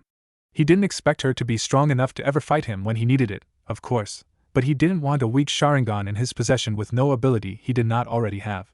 She shook her head, her hand over the throbbing eye. "It's fine," she said quietly, "I could handle it. Do not activate it again unless I am present or you are facing who you want to kill." She eyed him carefully. "And when will you be back?" He did not miss that she disregarded his latter statement. Madara looked out, past the forest and into the sky. He thought about the current events. This was the time. With Izumi dead, there should be less reluctance to he becoming the Hokage. The clan was weaker now without Hikaku and Izumi. They would turn to him. They needed a strong leader. And he was strong now, practically invincible. This time, he could beat Hashirama. He thought about the tailed fox that would await him, either with or without the Uchiha's support on the matter. But it turned out that he would have to work without his clan's operation, and that night, he left the village. It was also the night that Hashirama stepped out of his home, and into where the Valley of the End would soon be built upon the ruins. Madara was dead. That was the first thing she heard when she opened her eyes the following morning, whispered among the Uchiha clan. The sheer impossible idea of the Madara dying had shocked her enough to make her think that the entire world was against her, and that if there was a god, he was laughing at her. It seemed like everyone she knew was dying, so maybe the true curse was that everyone she cared for would die. Her father, mother, Hikaku, and now her uncle. It was a terrible, irrational thought, and yet she indulged in it. From leaning on the tree, she allowed herself to fall over so that her face was against the damp, dewy grass. She closed her eyes and simply stopped. It was another day where nobody had heard from Uchiha Sayuri. Some said she had killed herself, and she thought about it. There was something about the lack of drive, the lack of anyone close to her, that suddenly dropped her spirit. Days ago, she had a life, an ambition. She had a mother to look after her, an idol to train her, a man to keep her on edge. And then that all crashed and burned. And then she talked to Tobirama, and things were okay. And then her mother died. But then she was driven, the opportunity of power and family an option again, yet Madara died too. And now, here she was. Completely alone with this blinding eye and no idea what to do next. Tobirama had been right. He always was. She was just feeling too much, and now, all that energy had drained her. "I don't know what to do," she whispered, talking to herself. Maybe she should die too. Catch up with the others. Maybe death would be a solution. And somehow, mid-thought, she drifted into sleep for the first time in days. Tobirama, perhaps you should go home and rest. Weary pupilless red eyes looked up to equally tired, gray and flat ones. "I'll stay with him," Uzumaki Mito said kindly, her hand running down her sleeping husband's face. He could hear his brother's steady breathing, but it wasn't too much of a comfort for him. All Tobirama could remember was Hashirama whispering, "He's gone, brother Madara's gone," in a broken voice. He remembered that defeated look in his brother's eye, something he could not understand since Hashirama had won the battle and ensured the safety. But he was torn. He remembered Hashirama's arm around his shoulders as he helped his older brother out of the destroyed valley on one side, and his wife, the Jinchuriki, on the other. 3 days had passed since then and Hashirama was still recovering. "I think you should rest, Mito," he said stubbornly. "You just had a very traumatizing seal." Mito sighed. She was bothered, and she was very, very aware of the beast that was trapped inside of her, but her worry for her husband beat the whispers and growls she heard in her mind. "I will be fine. Being next to him helps me," she said quietly, her hands now in Hashirama's, holding on tightly. She felt him squeeze her fingers and a smile lit her face, softening her eyes. Tobirama felt the moment coming upon him and gave up, leaving the couple together. "Fine, be care," he abruptly stopped, his head snapping up and moving to look at the door where he felt a familiar chakra enter the hospital. "Be careful," he finished quickly before walking out the room. He did not hurry his pace, nor did he seem as if he was in a rush, but the thought had popped into his mind with that same urgency. Was that Saya? He followed the flickering, too small amount of chakra that he sensed before he ended up in a room where a recently hired and still learning medic Nin saw him and stopped him immediately. "You can't go in there." His eyes narrowed at her, and she faltered slightly. "And why not?" "The patient is in critical care, her body deprived of—" "Wait, are you the Hokage's brother?" He had a name, of course, and a very well-known one at that, and it irritated him that she did not recognize him. He didn't answer her, deciding that the glance he gave her was an obvious enough answer. He walked into the room anyway and was astonished to see not a single familiar face there. They were all barely good and learning medic needs, none of them the skilled ones of his clan or another that helped his brother. If she was sick, shouldn't she get the most proficient help? And she was sick. He was surprised when he saw the girl laying on the bed. It had only been 4 days since he had last seen her, but the weight she lost was clear in the way her skin stretched tightly over her cheeks. There were shadows beneath her eyes that had not been there 2 weeks ago since he had met her, and her hair was oily and matted with dirt. "I'm sorry, you can't be in this room right now. He's the Hokage's brother," the earlier nurse whispered urgently to the man that was examining Sayuri. "Please excuse yourselves," Tobirama said in a stern voice, no longer feeling like entertaining these people. He did not want to sound like a dictator, but yet now, preferably. They looked shocked and wary, but they held no stand against the Senju and nodded, leaving the room quietly. He closed the door behind him and then slowly forced himself to face Sayuri. Sure, she had stabbed him. Warned him, threatened him, rather. But it wasn't that he took her lightly or thought her weak, but the idea of him dying by her hands was implausible. Sayuri could not truly hurt him. Curse aside, she could hate him and hate the village, but her and murderer did not go together. After having time to think about it, perhaps Hashirama had been right. Perhaps she was just being over-emotional at that point, and she would settle afterwards. Besides, he knew that emotions triggered a stronger Sharingan, but hers had already reached the third stage. But if she had been completely serious, then so be it. Let her try to kill him. Her unpredictable mental being would just be another enemy to him. If he absolutely had to, if it came to her or the village, then he would have to. Mom? He blinked and looked at the girl. Then he sighed and really looked at her, imagining her chakra flow. He predicted it would be weak and minimal given her state of health and the fact that even with this proximity, it was barely enough for him to pick up on it. It would take at least 2 days of complete deprivation while maintaining a jutsu, he was guessing her Sharingan, to bring it that low. It's Tobirama, he said. It may have been stupid giving away his identity given her feelings towards him, but he would rather her becoming murderous and attack him so that he could knock her unconscious and work on her than her becoming all soft and affectionate towards him, deluded into thinking he was her dead mother. Tobirama? Her voice was barely a whisper, and ears that had not been attuned to that name would never understand it from the hoarseness of her voice. But he had, and he heard a quiet plea in it as well. It was the same tone she had when she was squeezing his hand as she learned about the death of her mother. Oh God, she threw a hand over her face, covering it. Should I leave? He asked hesitantly. Now, he was not so sure if he was the one most qualified to help her. No, for some reason, that answer surprised him. He breathed in deeply and nodded. All right, he said quietly, let's get a look at you. I'm sorry. Her voice was so quiet, so pathetically quiet and defeated sounding that it made him wonder what had happened in these short amount of days. Did this girl really stab him? Did she really went on a mission with him? Was she really even an Uchiha? Something had turned around her attitude towards him completely. But then again, maybe that anger was fleeting as it would be for many those who recently found out their parents were murdered. It's fine. You're not hurt, are you? Don't worry about me, Sayuri, he sighed with a shake of his head. Wielding his chakra from his hands, he hovered over her head closely. Just rest, we can discuss matters later. I'm really sorry, she said again, her eyes closed. I was just angry. Please understand. I do. His voice was quiet too. Something felt too intimate about this situation. He was too close to her. This room was too quiet, too small. The sound of her breathing, her heartbeat was too loud and he just felt too close. And yet he felt alienated. But don't talk, okay, he sighed again. Sayuri, he said, firmer now and in a sterner tone, stop talking. At last, she simply nodded. But then, will I be okay? She asked and he sighed again although he wasn't frustrated. He was not so much as glad or relieved but satisfied that she was strong enough to talk without getting worse. Talking. It was then he realized that he had not said much to anybody the days after Izumi's death. To Mito, and his brother, but most of his words had been spoken to Sae. When did his life become so involved with hers? Had she not just been a passing face, waiting to tell him that her clan could not make it to a meeting? Strange how things worked out. You ask a lot of questions. The corners of her lips turned up, a ghost of a smile that once had been so bright and determined but now was tired and barely there. Barely, but enough. A few more moments when her chakra became steady and her health wasn't visibly deteriorating anymore, he drew his hands away. When was the last time you've eaten? I don't remember, she said after a thought. I had tea, he repeated.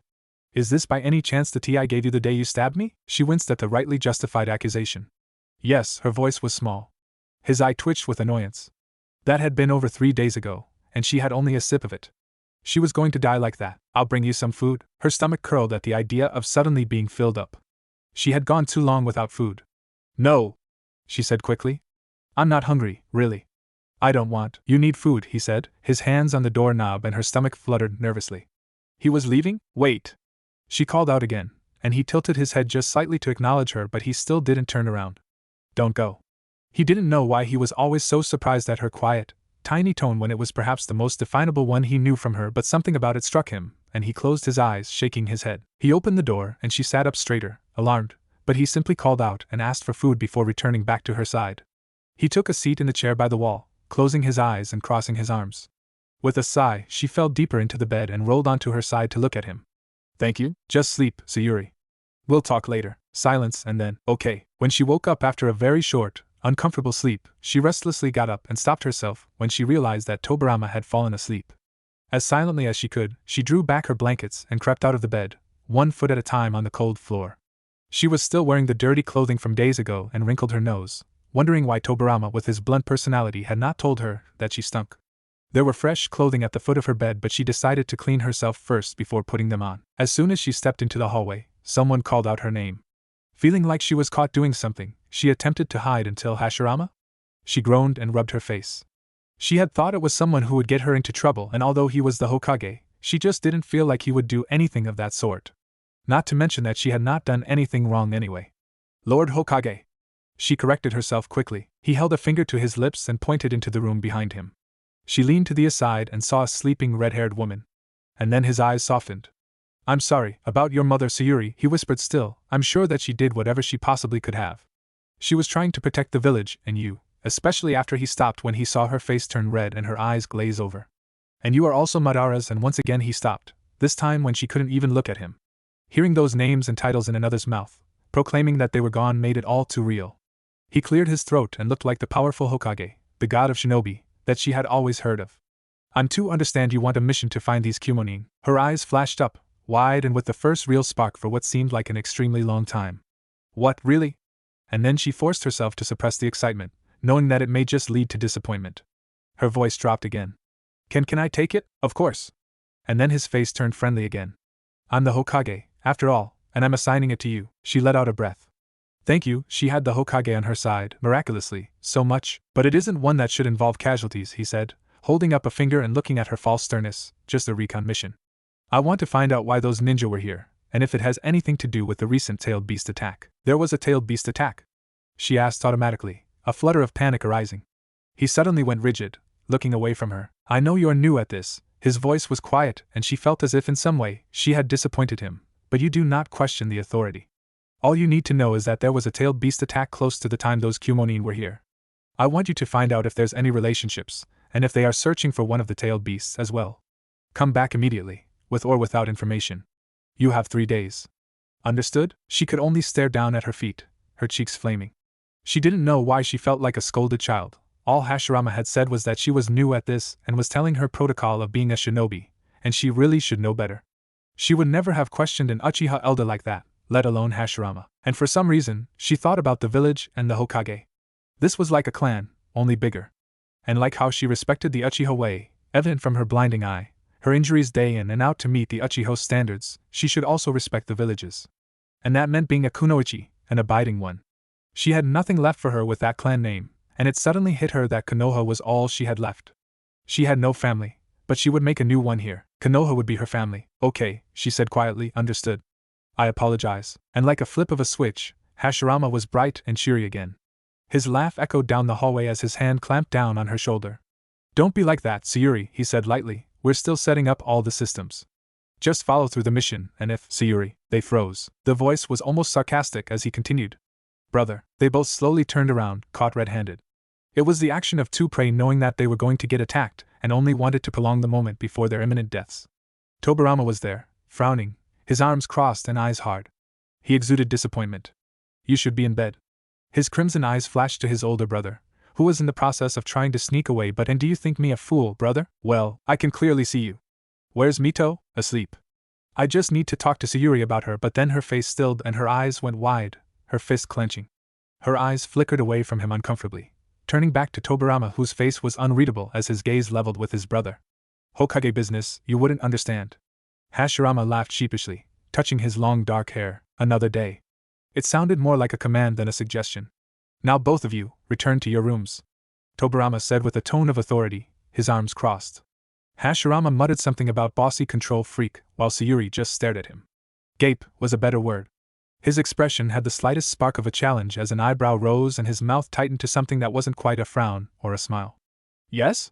When she didn't respond, his mouth twitched slightly and he turned away, proceeding to walk down the hallway. Wait! She called out, but then she felt lightheaded and shut her eyes quickly before her vision blacked out. She felt unsteady, and then a hand was firmly beneath her elbow, the other just over her waist. Tobirama stared at her with that same exasperated expression, as if she was a bother to him, but his mouth was parted, about to say her name. She flinched before pulling back slowly. Sorry, she said quietly. And something about her voice changed the expression on his face, opening it up almost, and he looked away almost regretfully. He didn't know how to begin. We didn't get to talk earlier about. She froze all over again. Not here, she pleaded, I don't. Will you kill me? His tone was guarded, expectant. It wasn't mocking or challenging or curious, he simply wanted an answer. That was the thing about Tobirama. He could actually live his life pushing back any emotions and bias when he wanted to. There was no affliction, no personal touch to it. She glanced up at him, at his flat, dull red eyes. She wouldn't kill him. She didn't know why she said it. Perhaps she was angry. Most likely, she was frustrated that everyone was dying and that he was the cause of one of them. And yet, Madara was gone now too. But although she was not sure why, she knew it had something to do with his position in the village. And her father was a shinobi. And so was Tobirama. And so was her mother, and so was she. She would be one. She decided. She took a deep breath and shook her head, and he seemed to release the breath he had been holding. His eyes closed briefly before he turned to face her again. Good, he said in a stiff voice, don't let prior anger color your. Save it. She interrupted rather abruptly. I know I was being childish, and I'm sorry for stabbing you and threatening you, but I think that now we're fair. She was going to be rational. She was going to be a kunoichi, a real one. She was going to take Tobirama's example and behave, and will do whatever it took to help Konoha come together. She was going to bring pride to the Uchiha name while still being a hidden leaf ninja. She raised a hand to him, trying to copy his steady gaze, and she wasn't sure if she succeeded or not because, of course, Tobirama's expression did not allow his thoughts to slip. From now on, she continued, we're equals. He appraised her carefully. Something changed in her. Seconds ago, she was quiet and meek and inferior. Now she was putting her foot down and declaring that they were equal. Sayuri, who usually ended her statement with the intonation of a question for his assurance, was suddenly making the calls? He frowned slightly, but he was not displeased. Slowly, he took her hands, the same, thin, callous hands. He could still feel the blisters, and even a slightly crooked finger, and shook it. I'll agree to that, okay. She let him go, her dark eyes remained on him, okay. He didn't move, and her eyes flickered across his face, as if trying to desperately memorize it, but just as quick, they steadied and became flat. Still. Not at all passionate or moved. She turned away first, limping back into her room, and even though he had gained a comrade, Tobirama could not help but feel as if he had lost a friend. You cannot be serious, we need to know. And you decide that Sayuri, Uchiha Sayuri, is the shinobi best fit for this mission? To go to the hidden village that killed her mother? Did you not consider that she is not only not mentally ready, but physically as well? She is not weak, for the average kunoichi, but this is a volatile, unpredictable village we know almost nothing about, and you think too much. You do not think at all. Silence. The Senju brothers stared at each other. That Hashirama, calm for once, and his narrowed eyes was the only sign that he was not happy as usual. But it was Tobirama with his slit eyes and icy glare that made it clear they were arguing. Hashirama, being the older and softer brother, was the first to speak again. You underestimate her, brother, he reminded him. She is still an Uchiha. She has the Sharingan, and we are well aware of how capable that dojutsu is when it comes to information retrieval. She will get herself killed, and her eyes gouged out. Now you're exaggerating. Hashirama groaned, and you are overestimating her abilities. Tobirama began to get annoyed. There weren't many things he hated, but his brother's reasoning was one of them. Most of the time, the younger, more pragmatic brother would be able to hand his ramblings and establish the foundation so that Hashirama can follow through with his dreams and notions. But when Hashirama was going on pure guess of Sayuri's skill, it irritated Tobirama to no end. Tobirama thought of the girl who fainted because of an enemy's death, and the recluse, and the one who sobbed, and the one who did not just allow her emotions to show, but consume her being entirely. Sayuri was not weak, but she was weak-minded.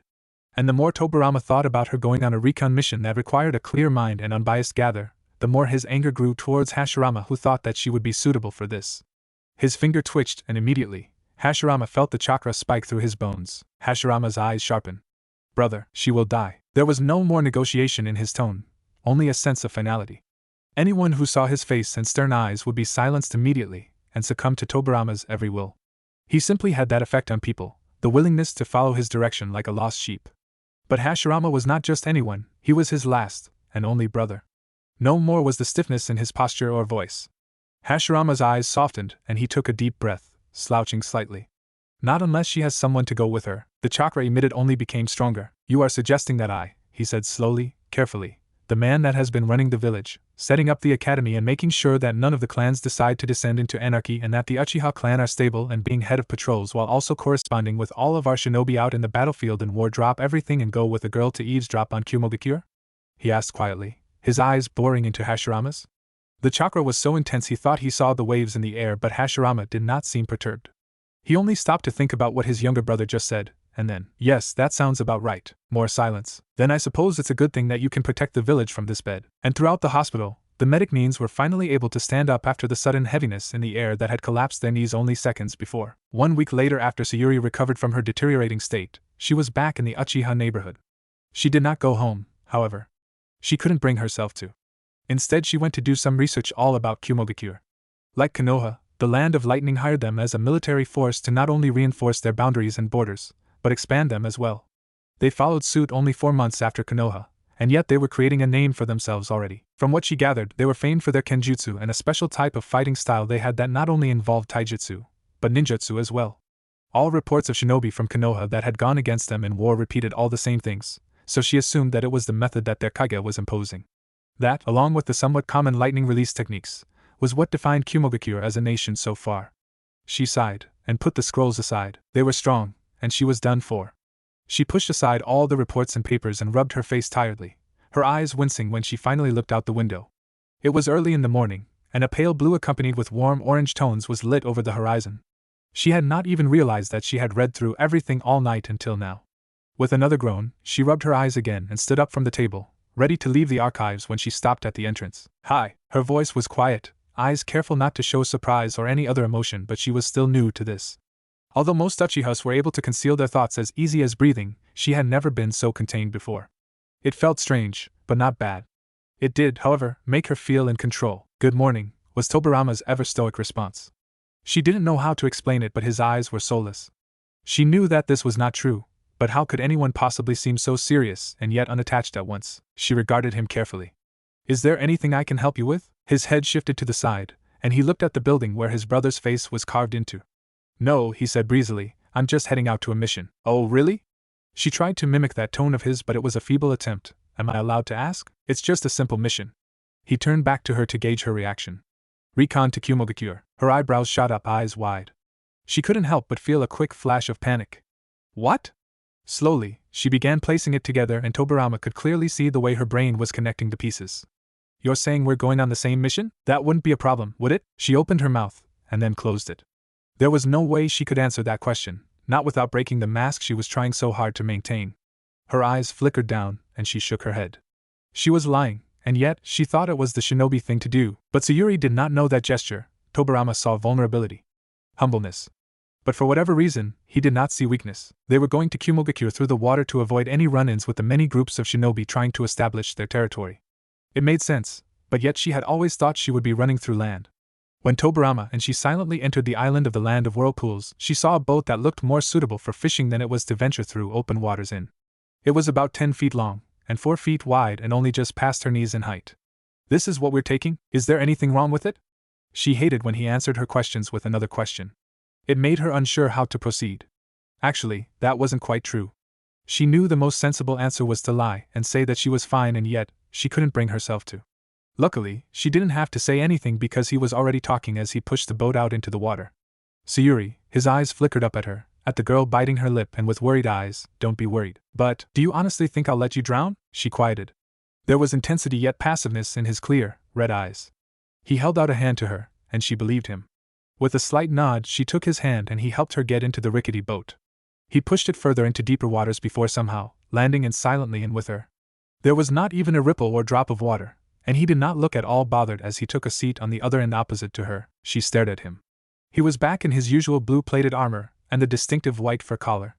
It wasn't until she saw his hapuri that she touched her forehead and realized it was naked of any cloth and metal. At the movement, he turned to her and then reached behind him to throw her something. She caught it with one hand, opening her palm to see the familiar hitait. I recall telling you to wear that always unless you want me to voice my opinions on your clan, he said lightly. Well, I guess you can then, she said as she touched the cloth. She had stopped wearing it for a short while after her mother died, and when she found out that the man in front of her killed her father. Go ahead, be a bully, he smiled. She would have missed it. It was so fleeting, so quick that if she had not been staring and studying him, she would not have noticed the way the corners of his lips turned up just briefly, the way his eyes seemed to lose the edge to it. But then it was gone and he was staring out at the waters again. In that case, okay, she mused and hastily tied it around her forehead. It felt like a comfort to her, a label she was willing to wear. And the fact that the same sign of the hidden leaf was embedded on both of them made her feel stronger. Like the fact that they were from the same origins, clans aside, and classified as so made her feel like he would protect her. It was one of the reasons why she loved Konoha. The unity of it, the fact that there was a bond that tied all these shinobi together. And maybe, just maybe, these shinobi would protect each other. Like a family. She could only hope that it was not her sentimentality, but the actual will of his as well. Happy? Your notions of what brings me happiness is. Should we be talking? She interrupted briskly, not looking at him. This is a covert mission, isn't it? You are trying to make demands, and yet you're asking questions, he commented distractedly, still with that same calm tone. He didn't seem at all displeased that she was subtly telling him to be quiet, and she knew it was only because he knew that no matter what she did, Tobirama will always be the more powerful one. Why do you do that? Why do you always? You ask too many questions? Her mouth twitched and she stopped, defeated.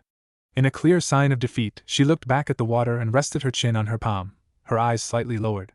He didn't continue, only reclining back with his eyes closed and arms crossed. It was only after several minutes did she blink and sat up straighter. Wait a moment, how is? And yet, the questions continued, so did she. How is this boat moving? There's no waves, no oars, and as she said this out loud, she understood. She leaned over the side of the boat and saw the ever so subtle movement of water beneath the boat, and immediately knew that Tobirama was behind this. She wasn't sure if it was a jutsu or some sort of water manipulation, but it was impressive. It was almost godlike to have control of water like that. The island had already disappeared. At the distance they had covered in such a short period, she figured that at least there should be a spray of water, but none. She glanced back at Tobirama, who looked like he was asleep if not for his rigid posture. She fell back into silence, and for the remainder of the trip, she did not speak to him. Not until the attacks came. One moment, they were quietly, peacefully floating among the water with Tobirama's chakra pushing the boat further, and Sayuri was trying not to drift off and fall into sleep at the gentle rocking. But then Tobirama's eyes snapped open and he turned to the side, and then something like liquid bullets attacked the boat. Tobirama, she called out, the bright crimson of the Sharingan devouring the black. A dozen of the bullets attacked the boat, piercing through the wood before Tobirama made quick hand signs and a spherical wall of water shot up and the bullets ceased. Stay inside, he told her in a calm voice. But, there's a reason why I chose to travel by water, he reminded her as his eyes searched past the watery shield. Don't leave. The wall gave up an opening and Tobirama disappeared out of it, leaving Sayuri behind. But her Sharingan did not disappear. Instead, she touched the water and felt it move and rotate to form the one shield, but now a prison. She took a deep breath and plunged her hand through it, and it felt like a waterfall was beating down her arm. With a quick gasp, she pulled her arm back and was shocked to see the immediate red swells on her arm. It wasn't painful, it was just high pressure. She took another deep breath. I can do this. In a flash, she darted outside the water, and it fell down like rain as soon as she left it. She staggered on the surface of the water, her clothing and hair now completely drenched, gasping for air as her heart pounded. The burning sensation and pricks of earlier faded as she looked around for Tobirama. She heard the sound of clashing swords and the cries of another from several yards away. She ran there and saw Tobirama with a blade of lightning, completely taking down all the shinobi without so much as a grunt. He moved like water, swiftly from one place to another, taking down one at a time. What was once 6 shinobi on the surface of the water was now 6 floating bodies. Sayuri could only stare. He lowered his sword, but she could still the sparks and flickering sounds of it. He turned to her, and frowned. I thought I told you to. She saw a flash of movement. Behind you. He only turned his head the slightest and pointed the sword in that direction before a strike of lightning seized the shinobi, and he fell immediately. Tobirama turned away from her and headed towards the body, grabbing the man up by his collar and holding him up, his feet off the water. Sayuri went to his side, wishing she had thought to brought the mask instead of leaving it behind the boat. As soon as the man saw her, a smirk played on his lips. Who are you with?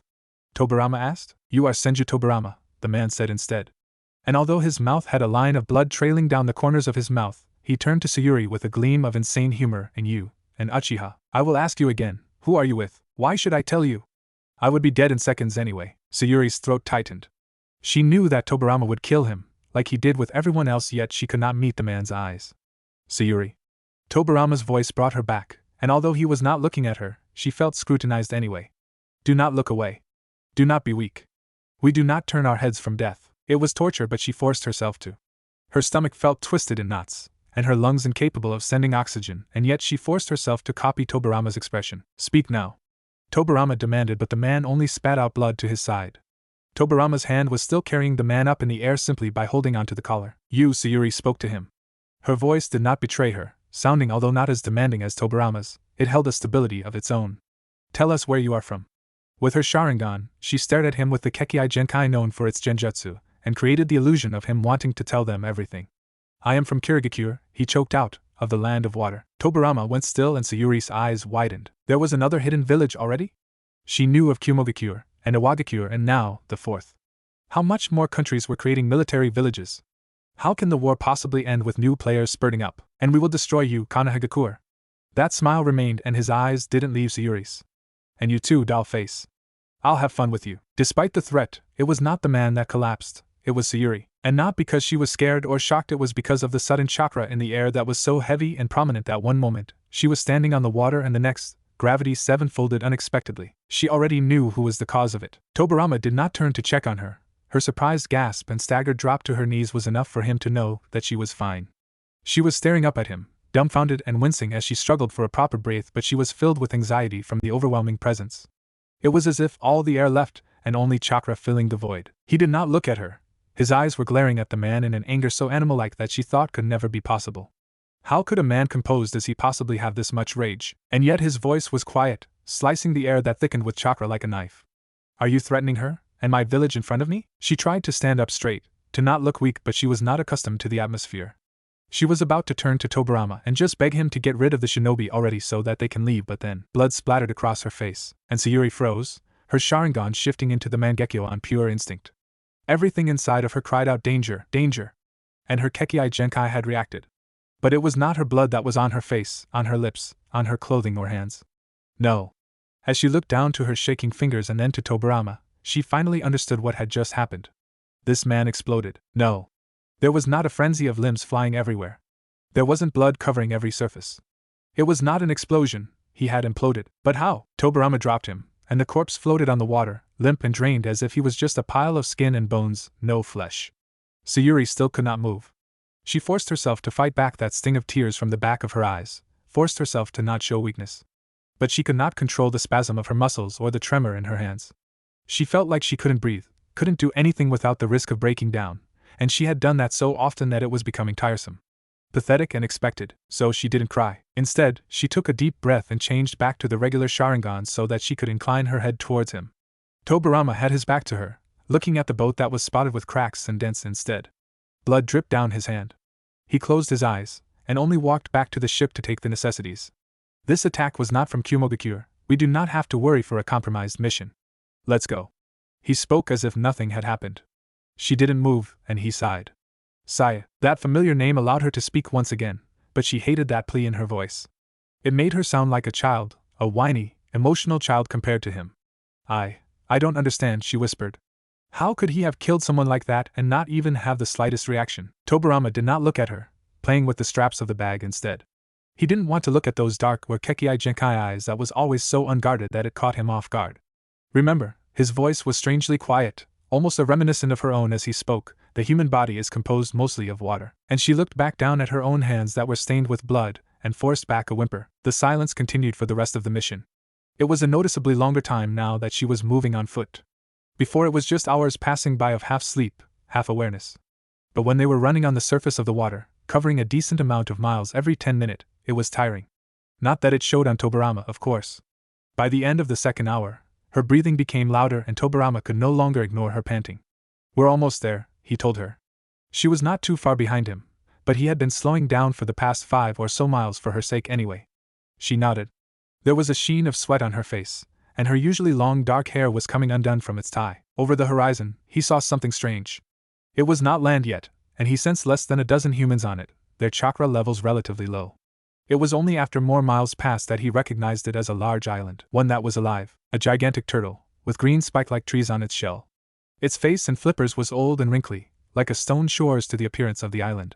Although it was shrouded in a mist, he could see movement all over the hill of the shell. Sayuri had been silent, but upon seeing it, she raced to his side and caught his attention with hand signals. She could only hope the ones used among the Uchiha clan were universal, but apparently not. What is that? She asked in a hushed whisper. She still felt not quite afraid of him, but it was that same feeling before in the forests of Konoha. She became suddenly aware of his power and was in awe of it. And she also became aware of the fact how easily he could kill her, and that idea was still frightening. I'm not sure, he admitted, narrowing his eyes. Should we inspect it? It is close to Kumogakure, but we do not know if they are in possession of it. He tried to get a better reading of the few ninjas on the island.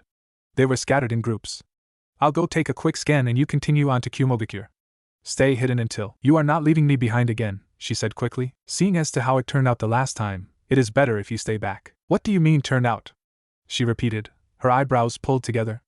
She stopped, and he followed suit abruptly, his fists clenched by his side and his jaw tightened. She could see a tick at the edge of it as he grind his teeth, and she just knew an insult was coming. Sayuri, his eyes were hard. Every time there are fatalities, you get sullen and scared. Can you imagine what it would be like when you are on the other side of the killings? I don't mind dying, Sayuri said quickly, and at this, he groaned. Tobirama groaned. Not while speaking because he was annoyed or agitated, but just a wordless groan. He closed his eyes, his thumb and index over the bridge of his nose before he slowly pulled his hands back. I was referring to you being the one to kill, but I am not surprised you would think that, he said at last, his eyes boring into hers. She flushed. Well, I'm still here and alive, so of course you would have died. Why do you think so little of me? She asked, narrowing her eyes. She tried to outdo her nervousness with blind courage, and it seemed to work because Tobirama leaned back slightly. He stared at her for a long moment before turning away. She exhaled deeply, having not realized that she had been holding her breath all the while earlier. So you want to come with me to see what this is? He asked. They were close to the turtle now, and their voices became quieter. She didn't want to stop the conversation yet, so she disguised them in a genjutsu, blending them in with the mist as she pressed him to continue. I thought this was my mission. You thought wrong. Hashirama didn't say anything about you coming. She mumbled. Just because you did not know means that, well, you have a horrible habit of coming me off, Sayuri. He sounded tired of her, and his eyes were gazing at her with an exasperated expression. If you are so insistent, then fine. But you must listen to my every instruction. But, Sayuri, she was silent. He sighed again, and closed his eyes. You will listen to me. If I tell you to run, you run. If I tell you to kill someone, you kill them. If I tell you to leave me behind, I can't do that. Her voice was quiet, and his annoyance grew. Then you're staying. I can do the rest, but I won't leave you behind. She corrected. I can't. That's not our way. That's not what we do. He stared at her. He didn't want to be the one to crush her ideals, and usually she was right, but certain circumstances called for the most reasonable solution, and sometimes that meant leaving an ally behind. But someone had to tell her this eventually, or else she would learn it the hard way. Sometimes you have to. You will learn that eventually. I won't. He didn't respond, but he started moving again anyway, towards this turtle island. She followed closely behind him and assumed that for now, he was trusting her a little bit. Eventually, they arrived close enough to the turtle to really make out its geography. The same huge green spike she saw from afar was just as menacing up close, and insects with dozens of legs and fangs crawled all over. She heard the roars and cries of other animals on island. Maybe it's not inhabited by humans, Sayuri suggested. With her Sharingan, she could see everything clearer, and there was not a footstep or trace of human activity here, or at least ones that have entered in the past several days. She could not imagine anyone staying here for longer than several hours. Tobirama shook his head. I sense them, he said, 14 shinobi, 4 squads of 3, and 1 double. They're at the middle of the island, but until I get on it I can't. Before he could continue, they both froze. Something was beneath them. And even without Tobirama's sensory abilities, she knew that it was huge and sighed. Suddenly the water broke apart, making way for monstrous tentacles, 2 of them, slamming down around them. A shower of water cascaded, drenching her yet again and blurring her vision. She gasped for air, wiping her face from the water, and jumped backwards. She saw Tobirama's silhouette running around the tentacles, and she froze again when the monster emerged. It was unlike anything she had ever seen. Only in over-exaggerated pictures and words, but this was without a doubt a giant squid. 2 round eyes that were bigger than her entire body, its color an ashy purple, and multiple tentacles and things like spade-ending tails whipping all over. And it was angry. Sayu, get as far away as possible. Tobirama shouted, but she could only stare. This creature was a monster. It was not supposed to exist outside literature, and yet here it was, attacking both of them. With a blink of the eye, she snapped out of it, and the Sharingan reappeared as she went into action, running until she was next to Tobirama in front of this beast. I told you to. You're not here alone, Tobirama, she reminded him. He made an angry noise but otherwise ignored her as he made more hand seals, and like earlier, a prison of water, but the beast was of water and easily smashed it through and through. His face tightened when the cracks began to form, and she used his distraction to run towards the giant, and when it finally escaped, it had dozens of kunai targeting towards its eyes. The shriek of it as it fell back rung in her ears, in a sound so inhuman that she would have shivered if not for the rush. She was about to send a paper bomb towards its mouth when Tobirama leaped in front of her, and before she could even realize what he was doing, one arm was behind her back, the other behind her knee, and he lifted her up and jumped away from the squid. What are you doing? She demanded once she caught her breath. He landed silently on the ground, or rather the bleak, seaweed-filled sand. Once she regained her footing, she stood up and shoved him on his shoulder. I didn't need. We are not here to kill beasts, he snapped, his face stern and angry. Your bombs would have alarmed them that someone was here. Right, she said, eyes wide, because those squid whales weren't loud enough. Those noises are natural. Bombs are not. Tobirama said quickly. He glared at her. Think, Sayuri. There's a reason why I did not use them myself. Do you realize how condescending you sound? She spat. She was usually never the one quick to anger, or one to engage in fights and arguments often, but his nature of always being right and her always making mistakes was igniting an anger she didn't realize she possessed. Why am I ever here? If you can do everything by yourself, what was the point of Hashirama telling me to come here unless I was originally the only one, and you decide to tag along because you thought I would get killed? It was amazing how she twisted his words. What was once he intended to be a noble, borderline protective action became something sinister and patronizing. If I was not here then I would be a target for those kirinin, or better yet fish food, to be honest, yes.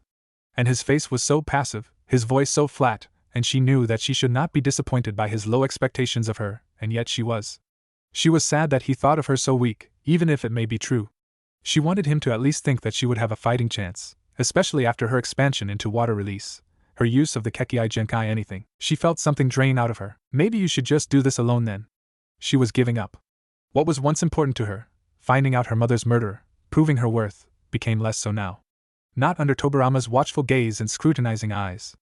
I don't see a point of me being here anymore. Tobirama heard the resignation in her voice and he felt a strange feeling in the pit of his stomach, but he could only continue. You said you weren't going to leave me if I told you to, and yet you choose to now? When uncertainty flickered across her face, his posture relaxed, and he knew, as mad as she may be, she would not double-cross her words. Since we're here already, we might as well explore this place. We don't have any information on this location. He paused. Are you hungry? No, of course not, he muttered. Seeing as how you don't eat, he added mentally. She narrowed her eyes that were still that distinct, ruby red with the 3 dark stains, and crossed her arms, looking away. She had never done that before, and he could only guess his own mannerisms were rubbing off on her. Fine, let's head. You said my name first. He looked at her. What? Her eyes shifted back to normal, eyes so dark that it melted into the pupil. He preferred this to the Sharingan, and yet somehow, it was just as hypnotic. Before with that kirinin, she began slowly, holding his gaze, you said not to threaten me and then Konoha. Why? There was a boldness in her face that had not been there before, and he couldn't help but wonder what triggered it, considering that in the past, it was often anger. Why are you asking me this now? He countered, and seeing that it was not the answer she wanted, he said, the man referred to you last, so you were the freshest in my mind. Was that the answer you wanted? His eyes were narrowed and then they were locked in a staring contest, both too stubborn, and maybe even prideful, to give up first, and they stared, and they stared. They stared so hard that Tobirama had not noticed the way her face was all cream and ebony, dark hair, dark lashes, dark eyes, all the same black on a pale face. She broke first, naturally, and her lips twitched. At last, Tobirama reached to Sayuri's face and patted her head. Your hair, he simply said, is a mess. His swift change of topic brought attention to how sticky and wet it was, how it hung at odd loops and falling out of the ponytail from all the water. His own hair was flattened and tousled just barely before it reached his eyes. Will get dry with movement. Don't you have some sort of wind jutsu for that? She muttered. He shot her a look, but did not deny it. He swung the knapsack around him and pulled out a flask. He took a quick swig from it and spat it back out. Knowing that she would ask why, he quickly said salt water before handing it to her, but she shook her head. His jaw tightened and he stiffly placed it back in the dripping wet bag. We should scout the area, he was saying as he looked around. I'll go around on water to find the head of this creature, and you stay on the fringes of the island, away from the shinobi. She gave him a distracted thumbs up, but her eyes were already red again, and she was scanning the area. Sayuri? What? She still wasn't looking at him anymore, but he saw a faint blush on her otherwise guarded face. Avoid fighting, run whenever possible. Understood? Her eyebrows pulled together in an annoyed manner, and yet, understood. So he thought he had nothing to worry about, even as he cruised the water as if the waves were aboard. Everything would go smoothly from then on because Sayuri was smart enough to flee at any given moment. And it was not until he was half an hour in, and halfway around the island, when a brilliant streak of lightning lit up the sky and a flutter of wings and squawking and shrieking animals filled the air. And then he was running. He heard her voice shouting, Tobirama. And that was when everything changed. Tobirama, help. He felt a terror he had never experienced before, ever. Because never before had he ever heard someone cry out his name, needing him so badly. Never in the Senju clan when they were all strong and capable. Never before had he ever had this stomach-dropping feeling, and his heart was racing and he was sweating because the fear in that voice as she screamed out that name. His name was so new and he had no idea what to do but to keep on going. Tobirama, faster, he needed to go faster. She needed him. Tobirama, please. And the voice broke off and he was not able to contain his worries, and he could only hope that she was not there, dying while he was still trying to get to her. She was there, shouting all the while, begging him to come to her. Her voice, and the sound of trees collapsing and lightning striking and animals shrieking was perhaps the most frightening thing he had ever heard. And there was nothing he could do but keep on moving. And at last, after what felt like too long, he finally saw the light so blinding although it was still a distance away. But he got closer to that voice. Eyes squinted and an arm up to shield himself, he withdrew the sword of the thunder god and hurled it at the man that was wielding the intense lightning. Even with Tobirama's eyes closed, he could only see whiteness, and it was not until his arm was lurched out that he realized that it was silent. Silent because the screaming had stopped. Because Sayuri was on the ground, crumpled up and unconscious. Open your eyes. His voice was steady, smooth, and yet she did not reply. She felt his hand around her wrist and even a tingle, and she stiffened noticeably.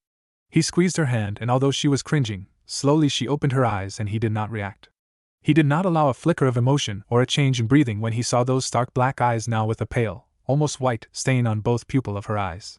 Even if he had reacted, he suspected that she would not be able to see it. Her eyelids were still twitching the way it tended to if light was shining directly onto it. What do you see? He asked quietly, and she didn't respond. Sayuri? Still she did not. Saya. He said louder this time, adding another firm squeeze. What? Her face twisted. He sighed. So she was partially blind. And deaf. But remembering that jutsu, the lightning so bright and ablaze, it made sense. After he killed the shinobi, he was finally able to look around the area. Before, the light was too blinding to see anything but whiteness. Without it, he saw ashes that were once trees and animals that had been struck, all blackened and burnt to a crisp. He could only suspect for a brief second that Sayuri, with her Sharingan, had escaped each strike but only just barely. The clarity of the Sharingan backfired, intensifying the effects of the lightning. Considering that Tobirama was miles away and still able to see, it only made sense that she was blinded. He had no prior training in healing dojutsus. It was not a subject he thought too much on, but he was sure that there must be someone in the village. Right now, he could only return home as soon as possible so that she could be treated before she would be permanently blind. What do you see? He asked, his voice louder than he was accustomed to. What? He would scream, but they were traveling by enemy waters on a boat he had stolen off one of the ports on the island that were faced towards the main, mountainous body of land that Kumogakure controlled, not to mention the newly formed Kirigakure Island he would locate later when he got Sayuri to the proper medical attention. He leaned in, his mouth by her ear, and he repeated his question. It's blurry, she said. I can still make up color, just not details. She spoke so quietly, and he suspected that because she couldn't hear herself, she couldn't make out what was audible to everyone else as well. He felt a sense of nostalgia as the older Sayuri began to return, the quiet, shy one that had only slipped in bits and pieces since the death of her mother. He distantly wondered if this was her natural tone when she didn't have to talk to others, if she had to consciously think to speak up for the sake of others. He was pretty sure she did. Is there pain? It's sore. She opened her mouth again, and then shook her head. But no, just irritating. He frowned, and he leaned back to reach towards her face. She flinched instinctively but relaxed as he ran a thumb beneath her eyes, concentrating his chakra there, but there was no result. He hadn't expected it to. Still, he could not bring himself to let go of her face just yet, so he simply stared. It looked so odd. Not a defined white, like the Hyuga clan's, but quite literally a smudge ringed in a dark shape that had once been her entire pupil. It was like a light shining through a regular eye, but he was sure it was the trauma inflicted behind the lens of her eyes that gave it such a color. And then he had an idea. Can you activate your Sharingan? And she did. But this Sharingan, instead of being black and red, was black and white, and it quite literally took his breath away. The usual piercing crimson dotted in black had become a snowy eye veiled on top of the red with drops of black, a thin black ring on the edge of the pupil and a thinner one in the center. Is it still there? Does it still work? He asked instead. She paused and then nodded just slightly. I don't know. I'm not sure. Copy me. And so he made a quick line of complex hand seals that even geniuses would not be able to mimic unless they had the Kekkai Genkai. She frowned and her eyebrows pulled together. Did you start yet? He sighed. So it's defective. A flutter of panic crossed her face, and she straightened up, edging in her seat uncomfortably. Can you keep a secret? She asked quietly, seeming very small as she clasped her hands together and hunched over ever the slightest. Her hair fell past her shoulder, and she would not look at him, and all he could think about was the girl who told him that the elders would not be able to make it to the meeting and the one being scolded. It depends, he said slowly. Will it put Konoha at risk? I don't think so. Well? Her mouth twitched. Never mind. His frustration grew and his teeth gnawed as he sharply turned his head away. He closed his eyes and after a calming breath, he faced Sayuri again. Deactivate them. The three tomos spun back out until it was just the ring surrounding the white smudge. His chakra pressed the water harder, pushing the boat faster. For a long while, either of them spoke and he retreated to his end of the boat. She didn't complain, probably because she didn't notice. But then ever so softly that her voice was almost hidden behind the sound of the rushing water, she spoke. Am I going to be blind? If there's a solution, we'll find it. He sounded so assured, as if failing was not an option. She had heard this saying so often before, and all the Uchiha men really did act as if being wrong had never occurred to them, and yet the way he said it was not at all boastful. It was just very, very certain. And certain meant stable. And stable was reliable. She stared at him, and his silhouette was a recognizable blue, white and black. She could not see the red of his eyes of markings on his face, nor could she see the sky with its clouds behind it. She hoped that he was right. She hoped desperately that there was a cure, because she could not imagine living in a world where she could not see the beauty, grace, and movement of it all. As soon as they arrived back in Konoha, Tobirama delivered her to the hospital, and while she was being tested, he had disappeared. It was not until she was having her eyes unnecessarily bandaged up that she asked where he was. "You know," the nurse said lowly, "he has better things to do than accompany you." Sayuri did not expect that response, and she felt herself fold up, getting smaller by the authoritative voice, but it was hard for her to do anything but sit there and allowed her head to be tugged as the bandage wrapped around. "I'm sorry," she said quietly, nearly a squeak as her fingers twined together anxiously. She may have gotten bolder around Tobirama, but this was a stranger she knew nothing of, and she did not expect the sharp tone. And of course, this woman could also tighten the bandages so hard it'll rip off her skin, and that idea was not too welcoming either. "You went on 2 missions with him, and now you expect him to be your caretaker?" She didn't know how to respond except with a soft apology, but the woman continued. "He is the Hokage's younger and only brother, second to take over in case anything happened, and not just of Senju clan, but all of Konoha. And he is also, without a doubt, one of the strongest shinobi in the entire world, and it is not his duty to wait on you." Panic fluttered in her chest at being scolded so outright, and she felt her cheeks heat up with embarrassment. She had never been in a situation like this before and had no idea how to respond. When she had asked for Tobirama, it was just because he had dropped her off, and she had not meant for it to sound as if he had a duty of being there. "It wasn't what I meant." She was no longer cool and professional, the voice that spoke now was bitter. "And you are how old?" "Almost an adult, and, oh." Sayuri couldn't help but instinctively cry out, her hands flying to her eyes as the bandage edged to tighten and scraped against her skin. Her fingers pried to loosen it, and the sudden realization that everything was dark did not help with her panic. The women stopped moving, leaving the girl alone to fidget and pull at the white bandages. When she managed to spin it all off, Sayuri looked around and realized that she was completely alone. She was panting, staring around like a confused dog trying to understand what had just happened. "The Sharingan is too precious for us to give up and render it as useless," Lady Kyoko said, her bony finger turning Sayuri's face side to side while a man behind her flashed a light directly into her eyes. The group of Uchihas behind her nodded in agreement, and she heard their sounds of approval and could only think that they were like sheep. As if anyone would object anything this woman would say. Now with Madara gone, she was practically the head of the clan. "There is a restorative eye medicine plant in a valley not too far from here that may be able to help recovery." "You can't be talking about the Valley of Judgment, Lady Kyoko?" a man said weakly. "It's almost a suicide mission." "Valley of Judgment?" Sayuri echoed. She heard Kyoko make a sound. "I am," she said calmly. "But where is it? What is it?" Sayuri asked, her fingers in knots and her legs shaking like a nervous tremor. It was not she who responded. "I don't know," the same man said. "It is a dangerous place. Like Lady Kyoko mentioned, it is not too far from Konoha, but it is a valley with a constant mist, nearly impossible to see through if not for our Sharingan or perhaps the Hyuga clan's Byakugan. But there are creatures that inhabit there, long before our time." "What creatures?" There was silence, but at last someone sighed. It was another man that responded, one that sounded vaguely familiar. "We believe they were once shinobi centuries ago, perhaps in the time of our ancestors. But they have lived there for so long without the sunlight that they no longer need it. I am not sure if you could call them humans, but they are shinobi. They are able to fight." But he broke off. But there is yet to be a successful shinobi who had returned with anything but tales of these creatures that always aim for their eyes. "We believe that they would steal an eye, any eye, if they could get their hands on them." The man from earlier reminded the Uchihas in the room. "And there is no way, with all due respect, Lady Kyoko, that we are going to send one with a Sharingan to the valley in order to restore another's." He stopped. "My apologies, Sayuri, I understand." She couldn't help but be disappointed. She knew that it was selfish to wish for others to take a risk in order for her to see again, but can I go?